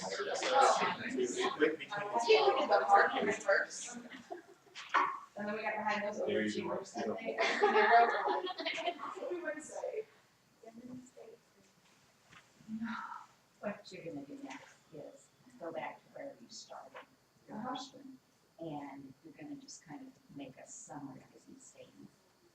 Once everybody is written. Once they're everybody- gonna- we're they're so written on it. Perfect. Just on the first one we started at? Just do that. Or maybe two. I guess Alright. Aaron and Brian are writing here too. You got started in college.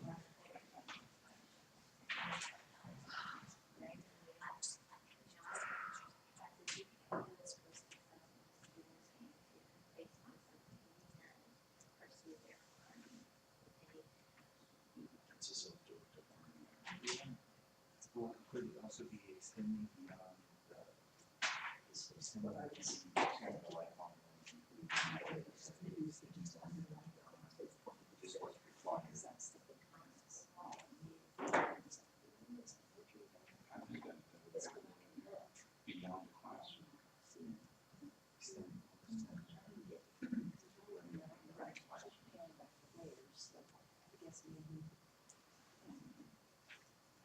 If we're talking about that kind of social studies, Civic duties, things like that, and actions, yeah. Just looking at one or two, it doesn't mean that it's the gospel.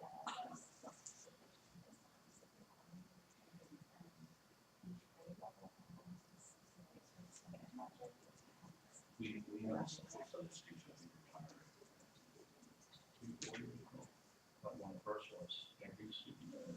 Maybe it's just a matter of Service of Student, because that is where they're doing civic action.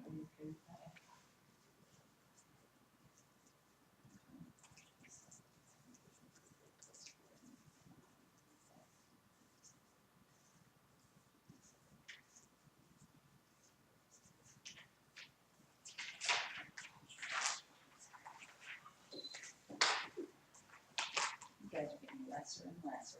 We are. You're starting I out. tried to write later and use it on a These all are ideas. That's an old trick.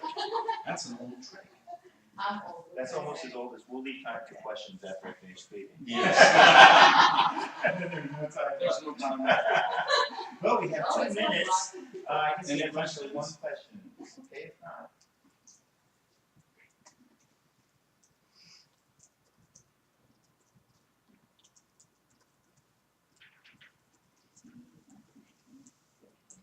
social studies aspects of understanding the Constitution as a rights for founding of the nation. Without having that understanding of how Is that what it this, is? this country can't actually have an appreciation for other countries and what that goes on in those places. At least that's my perspective. I think that's what they're trying to maybe capture in that statement. Right. Right, so you, I'm not writing it, I'm just moving yeah. to the.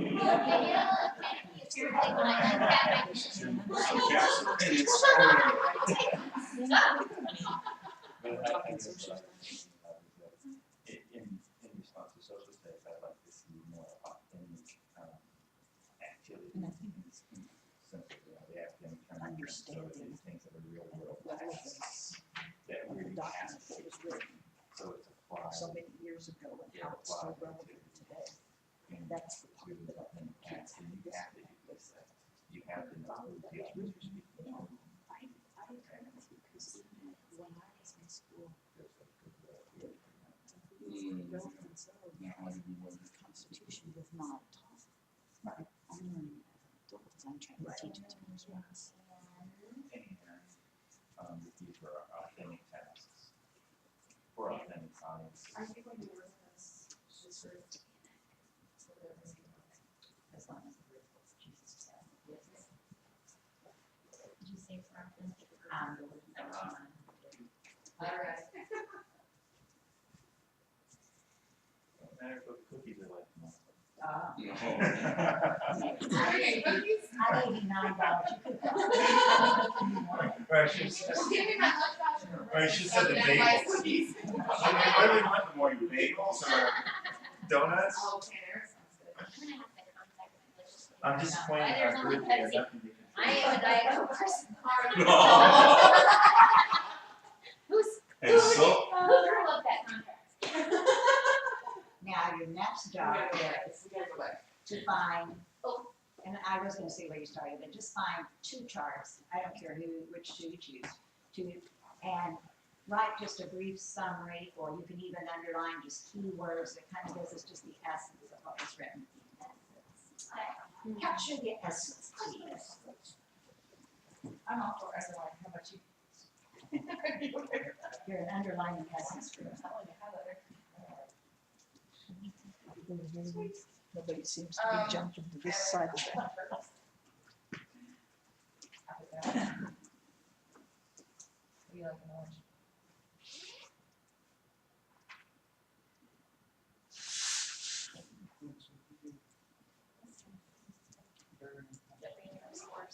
Yeah.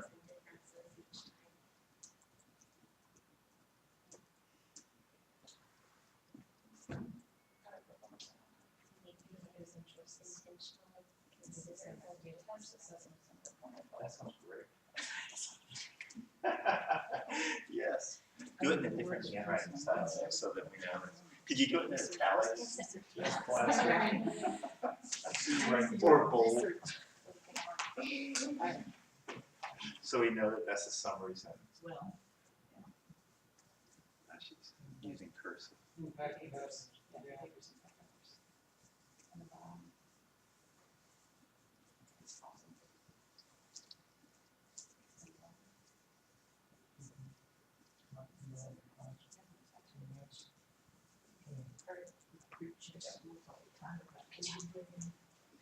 You guys got three over there.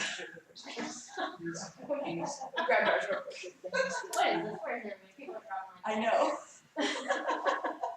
We'll make the left. So how can we? That's okay, don't keep it.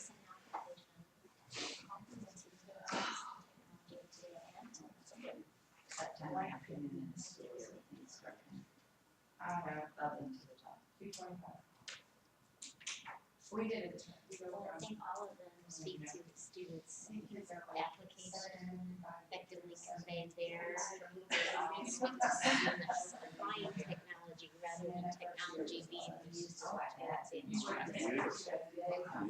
No, what do you want to say? I love that, no, that's perfect. Like 258, you're Should going. be able to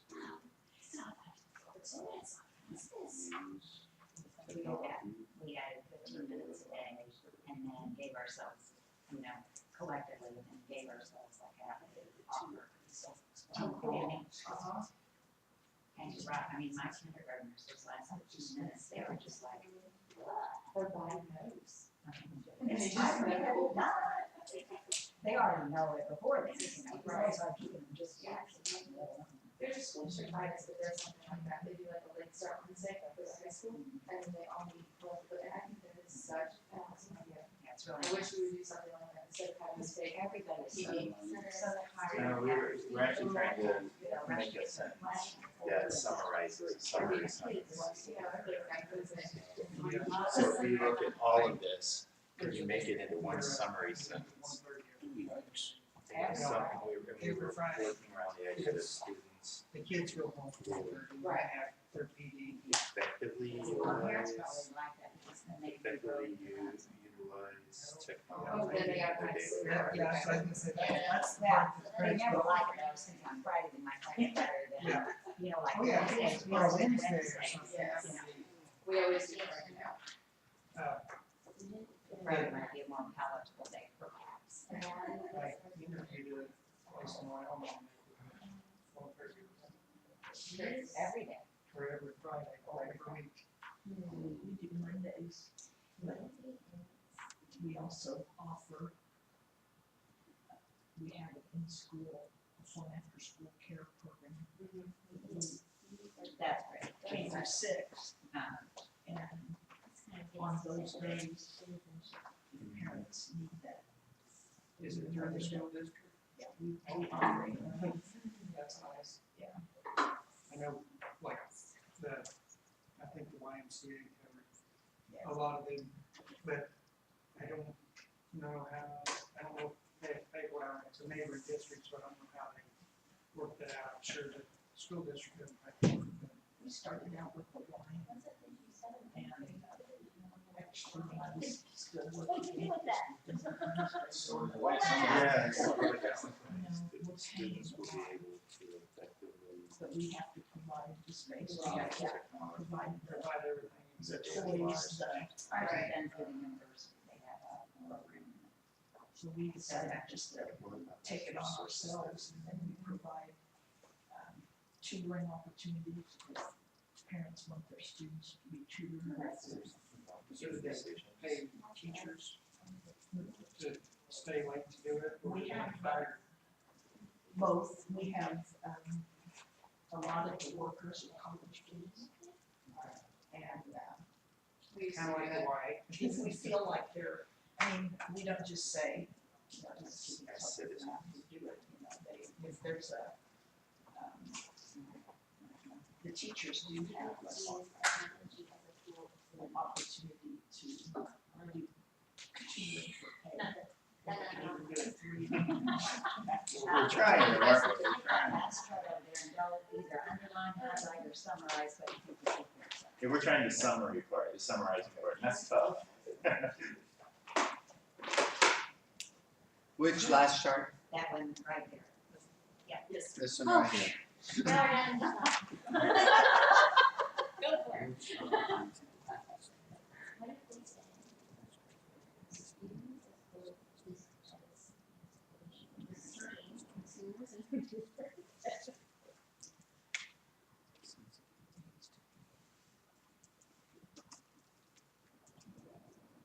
We don't have to have a chart. I think this is the privacy. That chart you're okay. That one's a little bitty one. No, That's a big. like, Yeah, it's a small one. Oh, it's a small one. I Hi, can. everyone. Can I interrupt you for just a minute? Sure. You already have to. Well, I okay? Having done so, let me just proceed. I'm Todd Scott. I'm Chief of Staff, General Counsel to Senator Dempsey, and he's President Pro Tem of the Senate. Brian London is with the Lieutenant Governor's Office, and Josh Foster, Chief of Staff for Senator Emery, who was the Senator handler of House Bill 1490, which is why you're all in this room. Wanted to say, what's that? I'll dodge this right up now. Yeah, right. He's the guy. Sorry I didn't catch you on a break, but thanks for letting us say a few words. Thank you, first of all, for coming. There was a little oversight, as you're well aware, that travel expenses and so forth were not provided in the statute. We are hoping to fix that when we reconvene and have a supplemental appropriation. But for the time being, thanks for donating not only your time, but some of your treasure as well. Senator Dempsey and I had an exchange this morning. I there was some concern, about these groups moving forward. I just wanna pass along our hope that, we can come up with something that, while difficult, something that we can all live with. At the end of the day, the legislature really doesn't have a fallback position. This was sort of what we put out there, hoping we could get some good recommendations. This issue incites strong passions. It did in the legislature, it will in these work groups as well, and so your task is monumental. But we don't want to see a situation where if we fail to come up with a recommendation that the department just sort of does what they want without the input of citizens and teachers. So thanks for serving. I encourage you to call us if there's anything we can do to help you. But mostly we're just hoping we can get a really product that is buy-in from diverse points of view. Thanks for volunteering your time for that. Brian? Lieutenant Governor asked that I come and deliver a message, and thank you first and foremost for being here. And second of all, I wanted to let you know that after today, this is your baby. This is you operating independently of anyone. Our office, their office, any entity, any department. And as best we can be a resource to you. But ultimately, the hope is that you would have some sort of work product by October 1, 2015, and of course monthly reports to the speaker and the president pro tem. But if we can help you in any way, we'd be more than happy to. So when I'm making my list of who's not here, we don't have anyone listed from the Right. Lieutenant Governor's Right, office. we had 2 people drop off towards the end of last week Okay. for our list. And so we're working to fill that spot. Okay. Okay. So that void is just your office, and we'll try to That's get. our office. We're aware of it. Okay.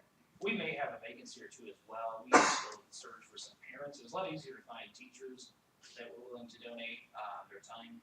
It was a little harder to find parents who commit to, just to find parents that really they could serve. But I want to also just kind of add what Brian said. The department was charged with convening these groups. They have done so under the statute.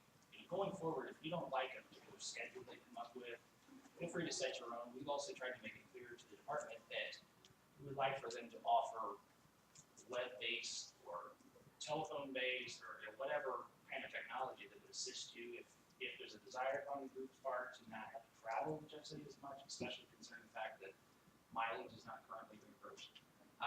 Feel free to avail yourself of that. Hopefully they will provide it. If not, please let me know and we can see what we can do to help foster that. Want to make it as easy on you as possible, and I know coming to Jeff City is probably not what you all had in mind in terms of a vacation day, but thanks for doing so. I'm going to leave a business card with someone if you want to. I ran out of cards, but you can reach me through this one. If you have any questions, Brian said we can help. Could you take a picture of that and just email it to me? I'll send it to you. I have actually several. These are my bosses, but you can find me at this. Just so that everyone will have this thing. Thanks again, everybody, and let us know if you have questions or there's a way we can help. Thanks again. Thank you. Thanks. Okay.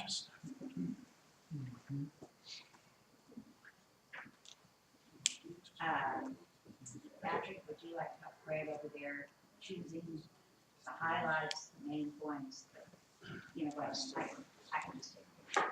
Yeah. And then when I do the distribution, that's just. I think I have it. Yeah. I'm sorry, I think that we can make whatever days we want. I don't know form, mine's 5, it's a 5. More than just this. What's that? I'm old school. Before has the big. Before us, yes. I love my correspondence. Well, I didn't realize the 5s. Yeah. My sister got the. Yeah. That's very concentrated, but I had one of those. So what do you want? We've got 2 choices. I like that. That just leave it. It gives you extra It's charge. better. I don't know, and then I was totally. do those, just those, slide this, old fashioned. this one, You can just. The responsibilities. I would say, yeah, you know, or even just what it means to be and the responsibility, just want to put it in shit. You know what I'm saying, rather than trying to underline the whole board first, looking for highlights. national history. National history. I think oh, thank you. Maybe. Not yet. Anything, something like the theme board, like there's geography and economics, are in those, like all those different the themes of social studies. You know, give them this with this. Oh, I think that goes with the two of them. Because I was reading, I'm like, All right. Summer Bush, I said, I wrote it. What did you not put on? Okay, I'm gonna ask you to go back to the chart that you summarized, and we'll have you just real quickly report out to the group at large. Here are cards, but. No, I'm good, I was just, I have a copy too, Thoughts. if I do just. Did you get one? She's gonna email to us. I'll email it to you.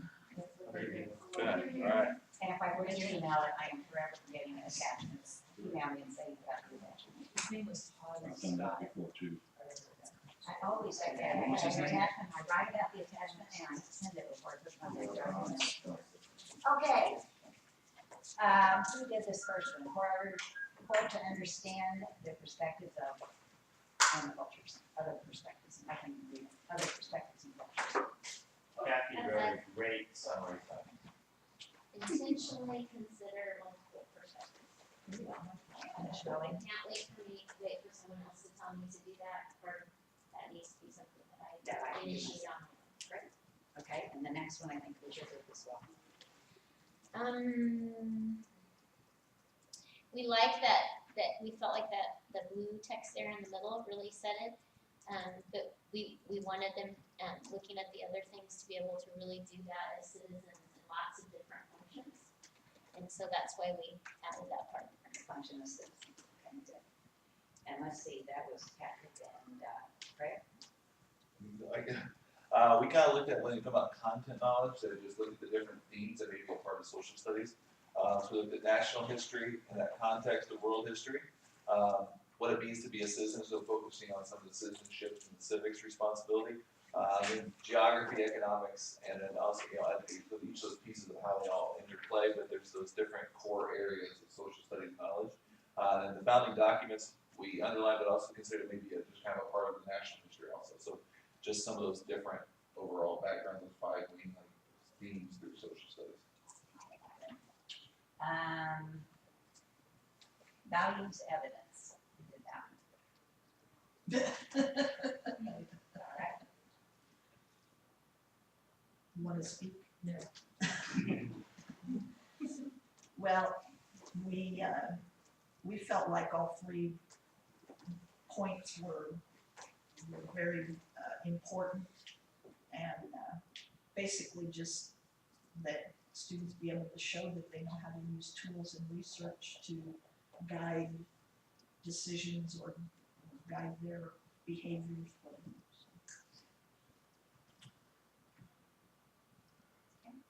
And the next one?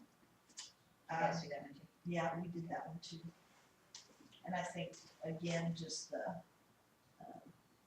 being able to judge, and I think it was mentioned over, on one of the other charts, discern the reliability, credibility of resources, and, understand points of view. And Lucy? Okay. I can't see that. All right, demonstrates independence. We like the self-directed learning part of it, and to have kids understand how their behaviors impact others beyond their classroom.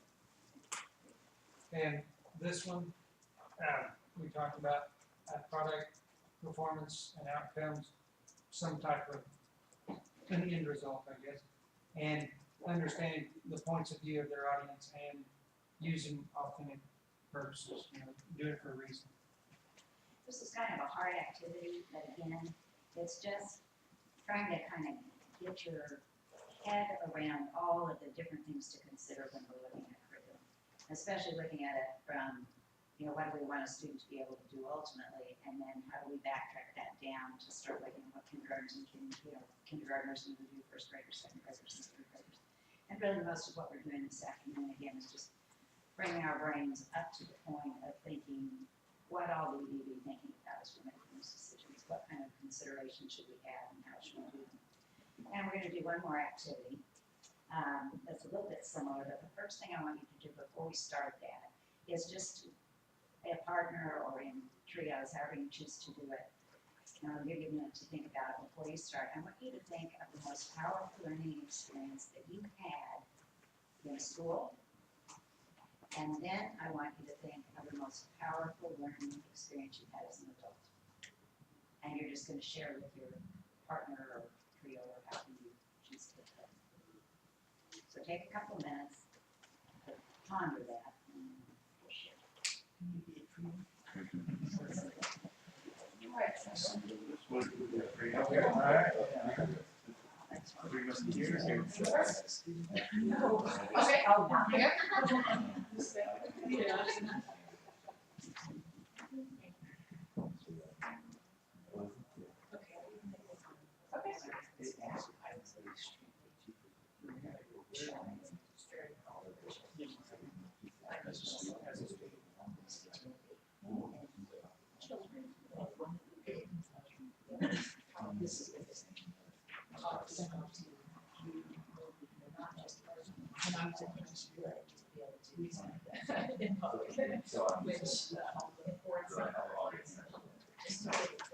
Share my thoughts.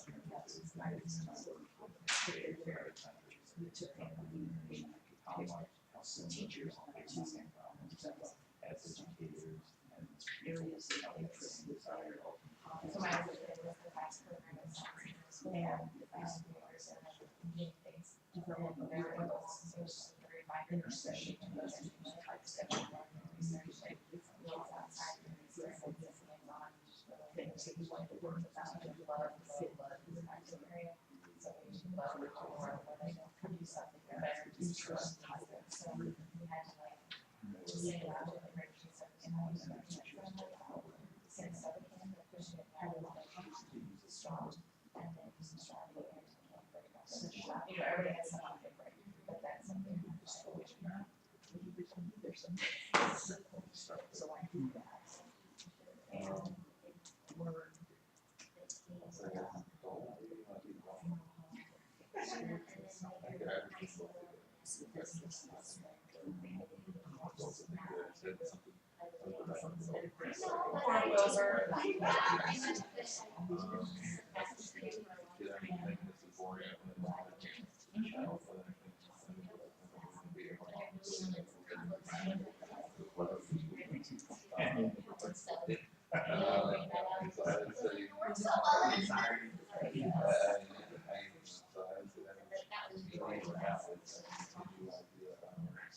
No, we're not doing one of my top three.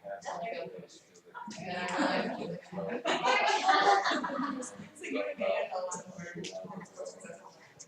So you would get a lot more.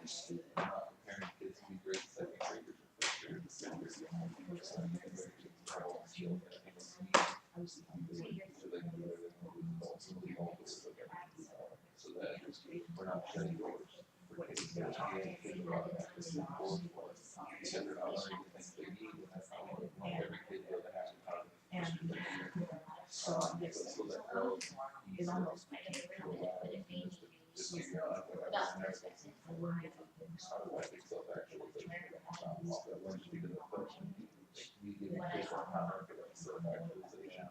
They have to have all their skills to do that. So it's that ability to be what they want to do, what they want to do. So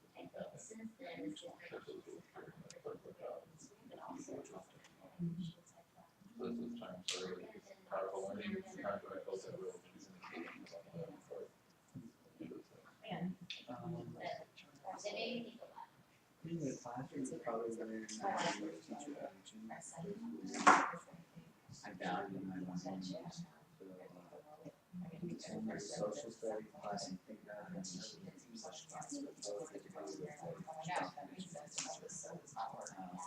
they're passionate people with their teaching, but not actually as an adult, it's probably I do a lot of conversations. And I'm a firm believer in actually. Probably just And I teach special education, so I, you know, teachers make a I difference. was that's the, so for teachers to realize, if I do this, it will do this. I'm gonna stand That, and and if so, even teachers wrap their minds around it, there's that's such a challenge. wonderful to see the experience in Colorado, trying to see kids grow, you know, but it's not really-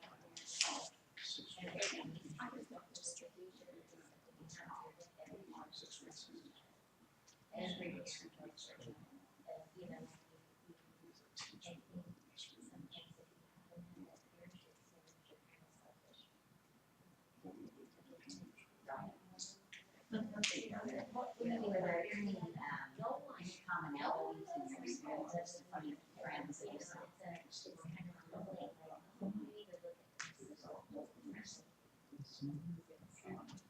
It's easier to You're disagreeing, you know, they're wrong, and you're wrong. You're right, just like they are. So it's better to just let them happen and try it and then correct it. Yeah, I know, it's okay, we do that, but it's going to go on. That's how you learn. That's some of the things we always did, what Gary said, we went to school, that's what we hired, issues, keep thinking about it, for his teachers.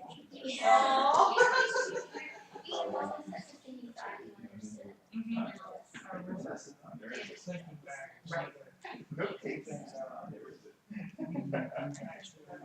How much hard time guys are being.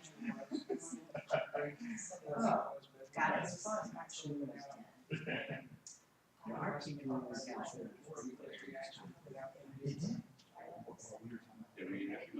Kind of, we saw that in the line, and like the time we chose, that was on the K-5. I suppose, but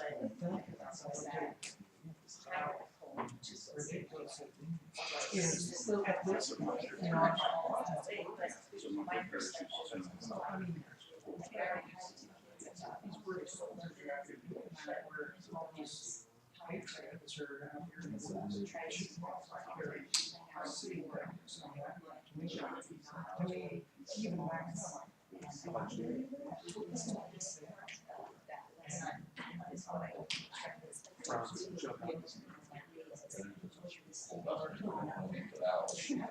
did you see it did that? yes. I just third person, what was it like? And shoot gun and everything. Of the ones. The guy that- What's that? When it just got pivotal, it's like, okay.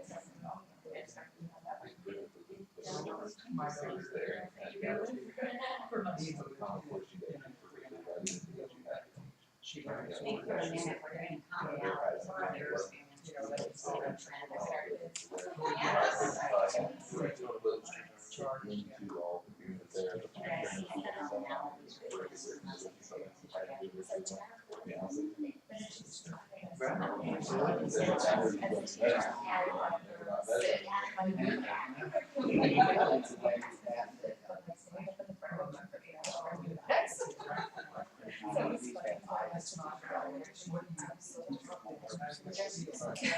That's not what My lunch.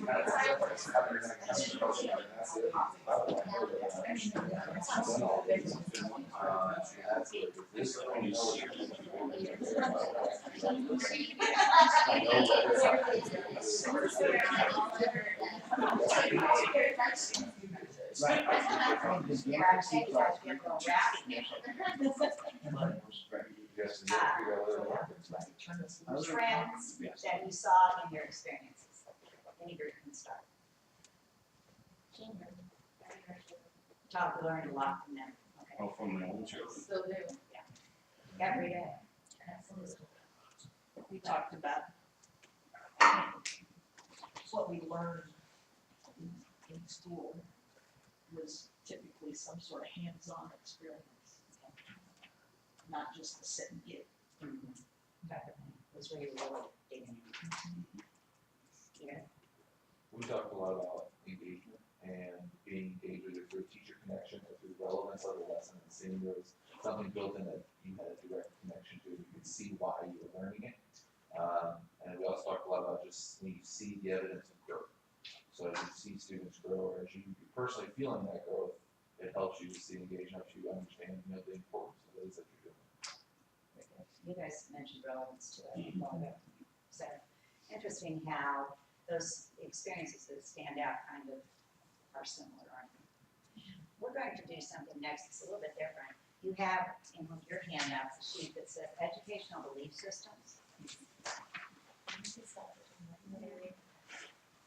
You want to start with? I said, I don't like this because I always get stuck, like it could be one or two or three, they're so simple, they are right. The reason that we're going to do this is because everybody comes in with their own educational belief system. I want to tell you, there's no right or wrong here. They're all equally valid. It's just, as a group, it will help us to know, you know, where the perspectives everybody's coming from, because we're going to make a lot of decisions and it will help us honor those perspectives better, and that's why we're using this. So you're going to take this, and what I'm going to ask you to do is rank order them 1 to 5 in order of importance. So number 1 is going to go by the one that you think is most important. Number 2, 3, 4, and 5 is the least important. You may think they're all important, and I think they're all important, but if we had to prioritize them. Andrew? Prin, P-R-I-N, side. What's that? Whatever. The district, So we had a discussion about like preparing like, Yeah, whatever. Self-deception here. The district, the district set it up quickly too, and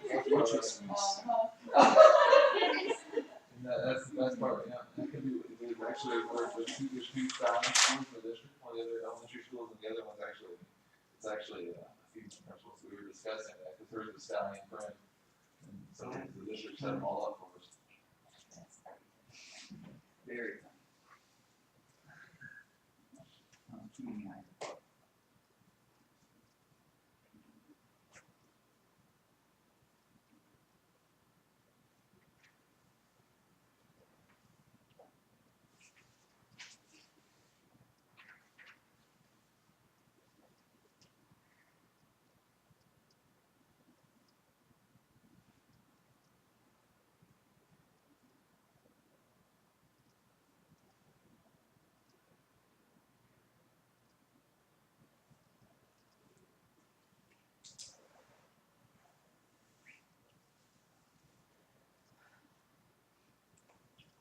That was pretty fast for somebody else.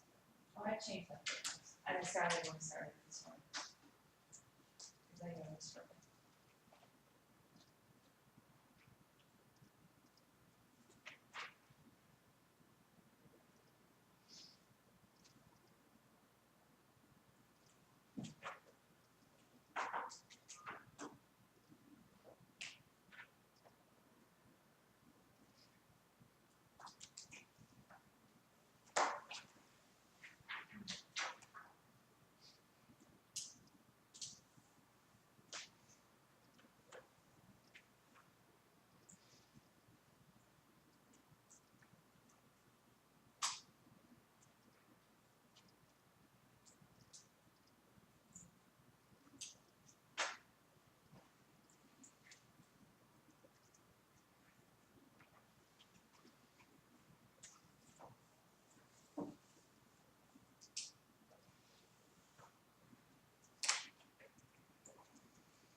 Lay your pencil down on top of yours when you finish, just so I can have a judge this time.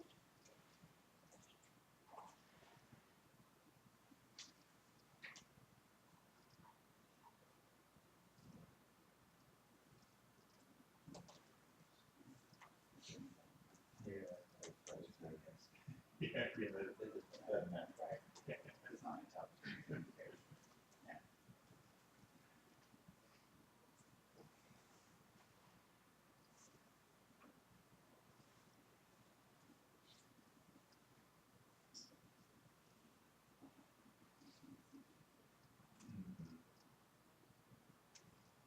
process. So we don't really if we get this, we gotta get to the other ones.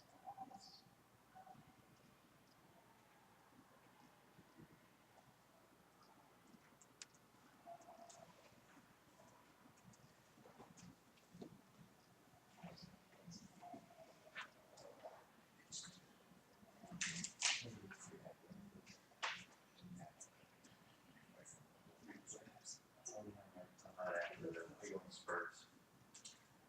Well, active meaning after 18 weeks, but that's like the last 7 years. That's not really active. Christmas is not interesting, the other thing is, why do something that doesn't make me money, but they have like five?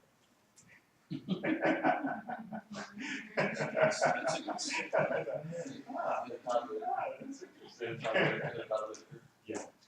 He will say that at the conference, or someone said this rationale was that it's the number one free source of professional learning. Yeah, oh, I bet, That's that's like Bartlett is the most efficient professional learning resource there is. We pay Is that teachers, Twitter? yeah, we pay teachers for professional development. So if I can figure a way to have them document Twitter chats, that's a wonderful way of professional development. I can't figure out how to document The in hashtag, a way that, Tweet your Twitter. look at unique You need to hashtags. tweet that. well, if they're following that chat, or if they're following standard-based yeah. learning chat, how do, so, I mean, I'm at 8 o'clock at night, from 8 to 9. I'm learning from hundreds of people, but how do you give teachers credit for that, for professional Because it's development? really valuable resource. It's great resources, but how do we document it so they can get credit towards their hours they actually do? Okay, Intrinsic motivation will help them do it. what I'm gonna ask you to do is if this was 1 or 2 on your list, to raise your hand, 1 or 2. So if cognitive processor was either 1 or 2.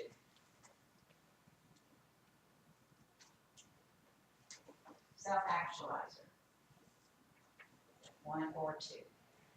One of these things is not like the other.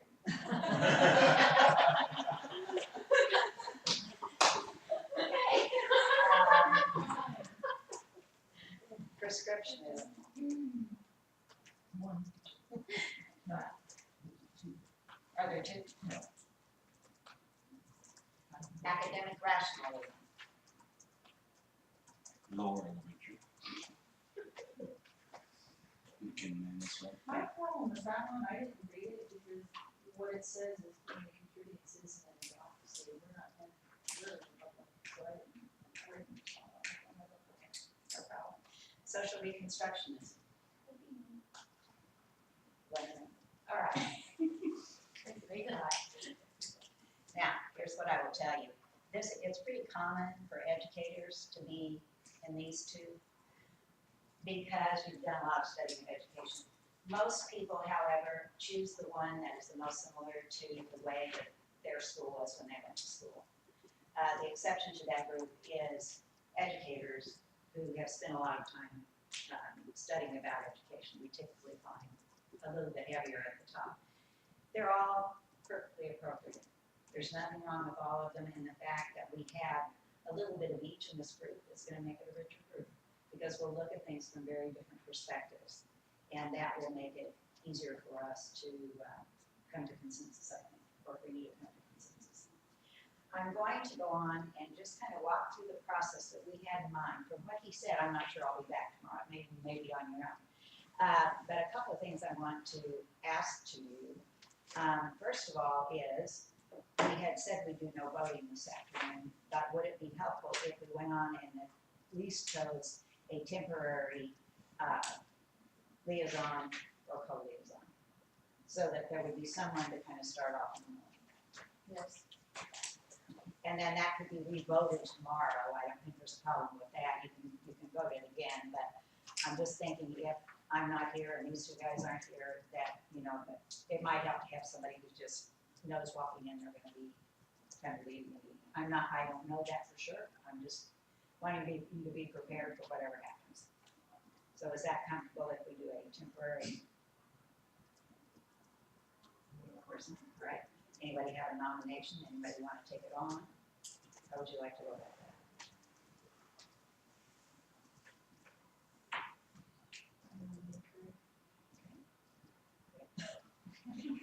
You're up there, buddy. Oh, yeah. Other nominations?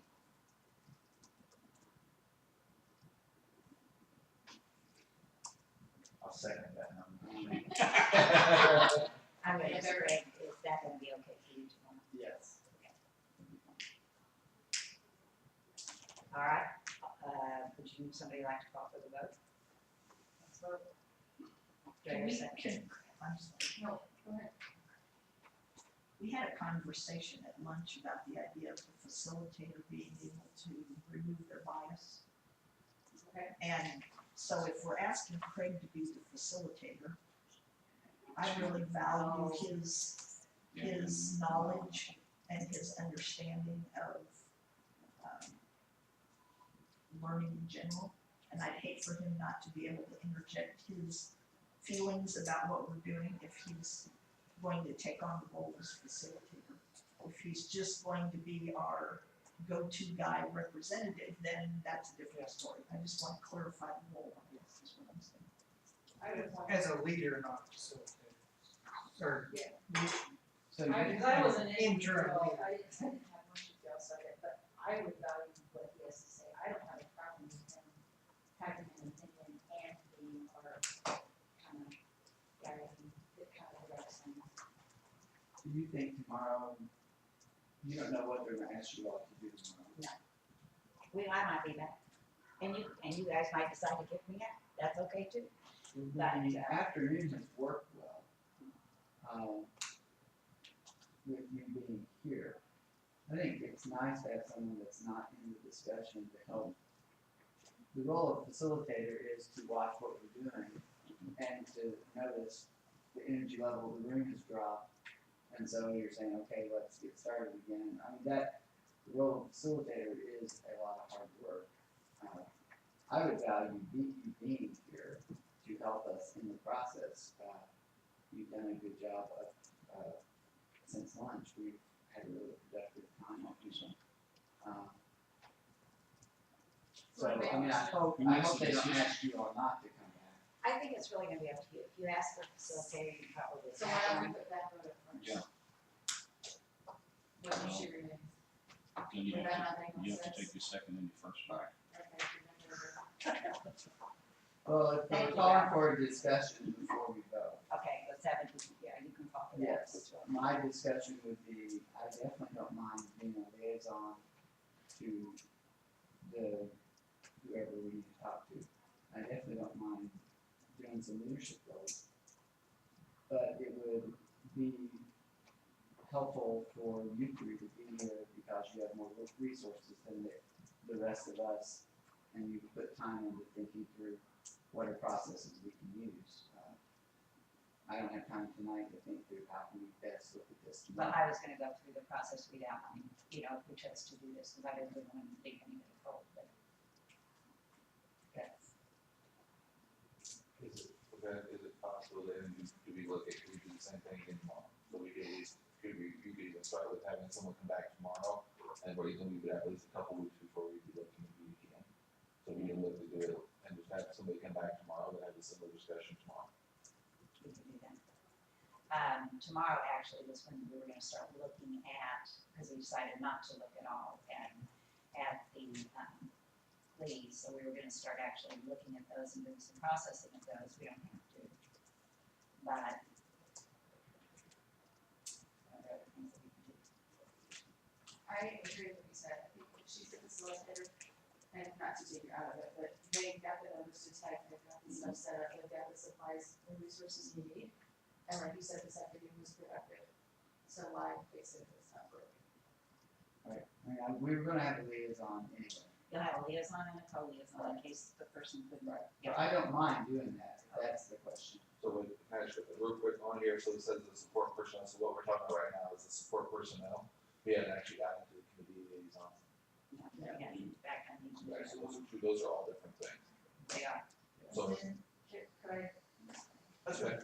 I just want to say, are we just determining for the rest of this meeting time that we're together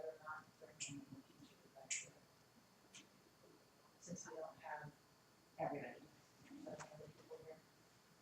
We don't really need one tomorrow, correct? Right. Right, Today, just for We'd like to have this section, We need to decide, how to go tomorrow, and then I'll find out more tonight, I'm sure. Sure. And I'd be glad to share that with you tomorrow, so, and I'm sure they would say, if you wanted me to come back, I could come back for one more day, and at least get you started on the process, and then you could kind of take it from there if you chose to. Or, I can explain it to you. I would, value your help. And we've had a good afternoon. Which I would vote. So should we have one on the facility, is that what we facilitate? So if you can facilitate. At least do tomorrow, is that what we want to say, since we'll wait, Yeah. and see if there's gonna be more people here that come back tomorrow? I'm gonna change the motion. So we'll motion to bring it to a vote to keep Dan as facilitator through tomorrow.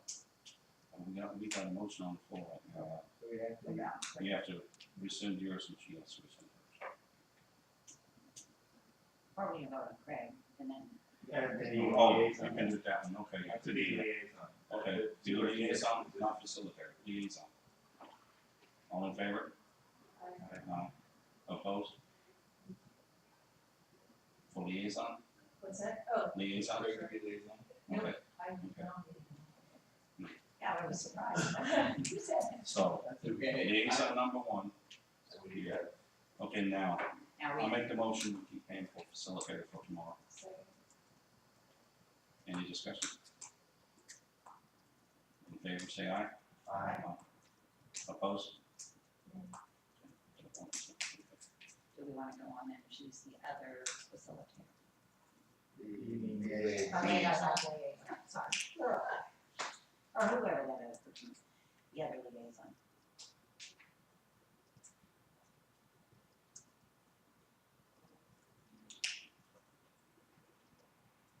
You can volunteer yourself.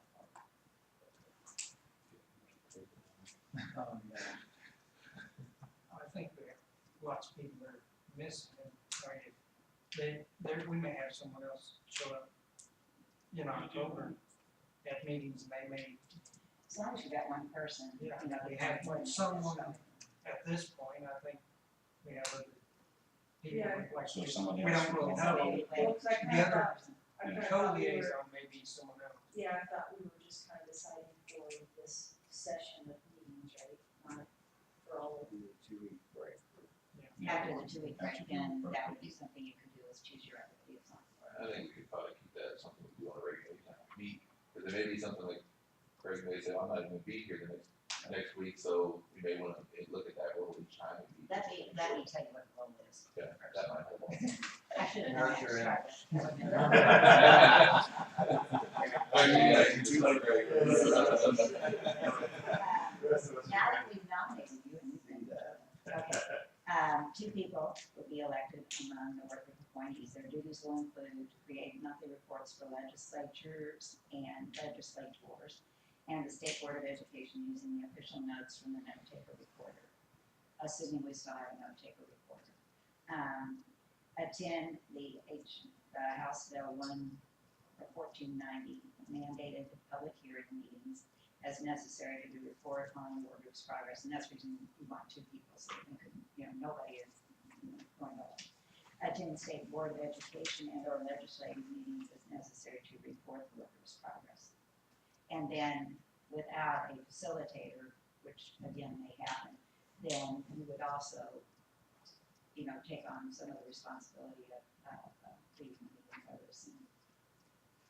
So I have a question, if you're not facilitating, do we lose 2.5?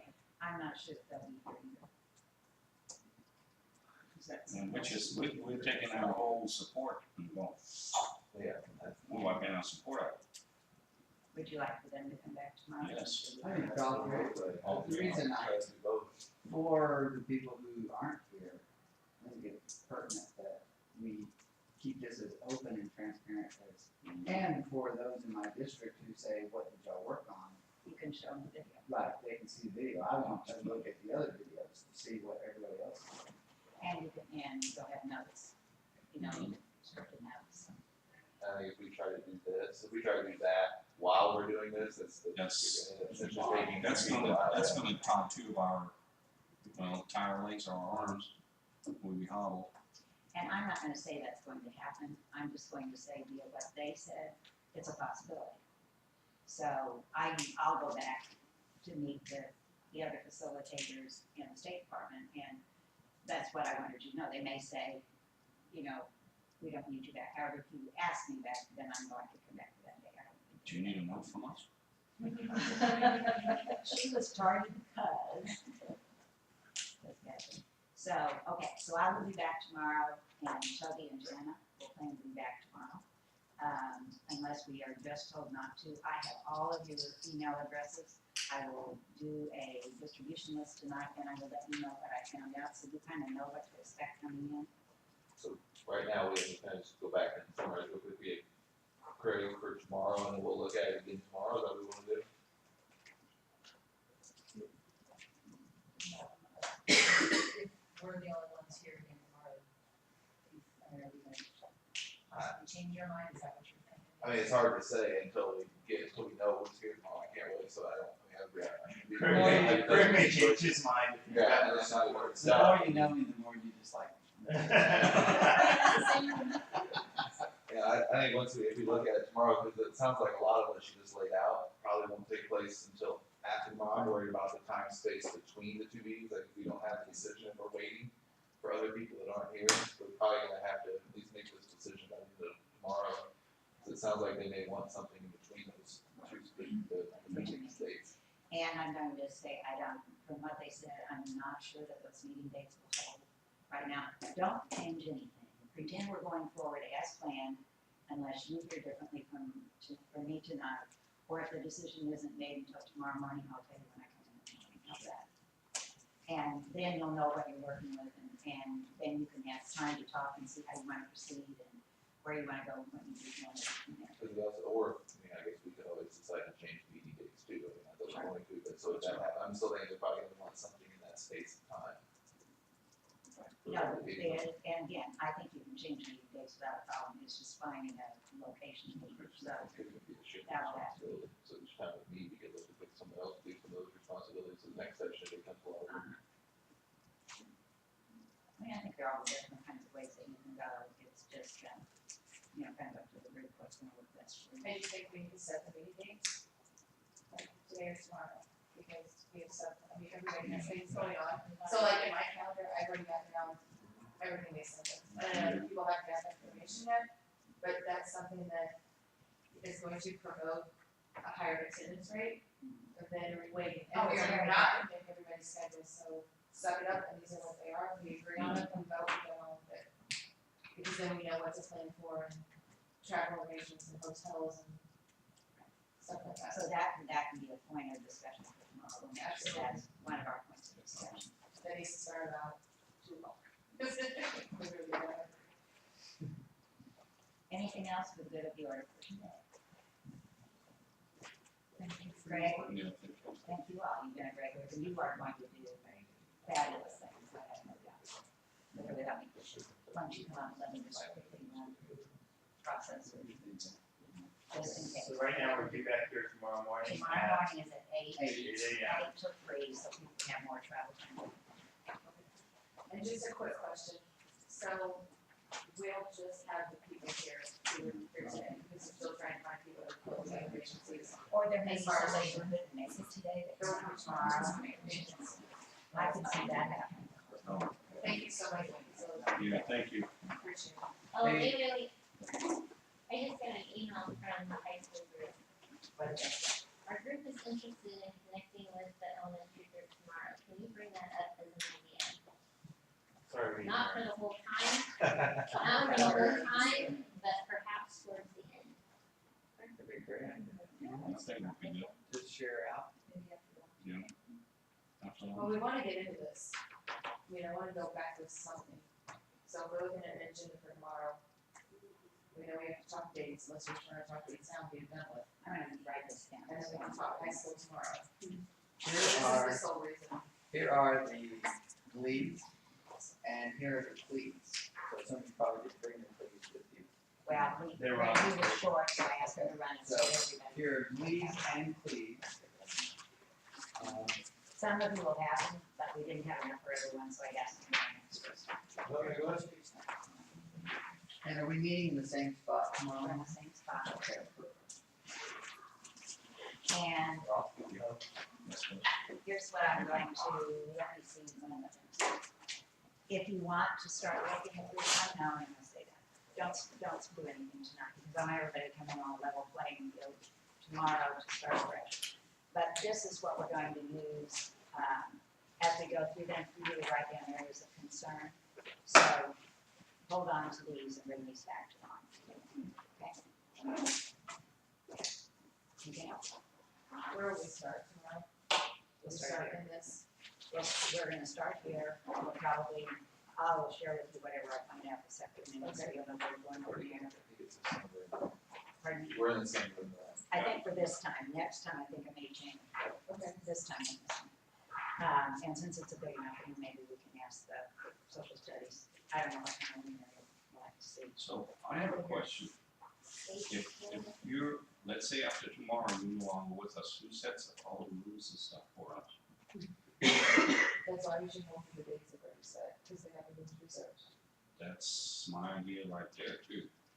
Because if you're out of the picture, so to speak, does it mean you will have to take care of all of that, or who's the other Well, person we'll that? have a co-liaison, so I mean, that'll be a still job. But so the agenda will be the same time. And if there's no budget, you can't get a free room. You are all invited down to Ozone. I've got all the resources we need. Well, there isn't anything that ever says we have to be here, right? No. It's in the city, so. But we come from both sides. Yeah, it's Right, you come from everywhere. Let's see, where, how long did it take you to get here? I think we want to just wait until this tomorrow. That's Because fine. there may be in case there's people that come tomorrow that you have a different thought or different ideas. And I may We find know we're out gonna be back something, here tomorrow.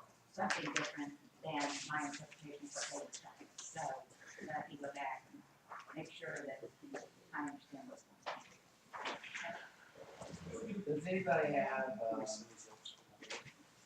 Paul, email? No, that's the only email I did not get. Yeah, all that we would want to shoot with. Well, no, we wrote his name down, but we didn't get his email. I think I heard everybody else's, that I don't have. But he did know, if he knew about that, he probably showed up tomorrow, he said, Yeah, I'm just gonna wait. Carry on with that. See you all tomorrow. Thank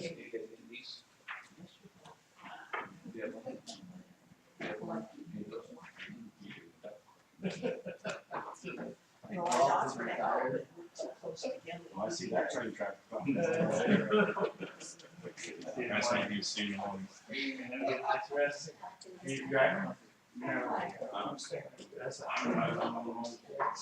Steer him on the road. I do not sleep well enough. You're heading too far. We'll see you in the morning. All right. Good meeting you guys. See you tomorrow morning. Absolutely. well, let me know, if it does come out tonight. Okay. You got my email, right? So you can just respond to that, and I can help you with it. Thank you, Pat.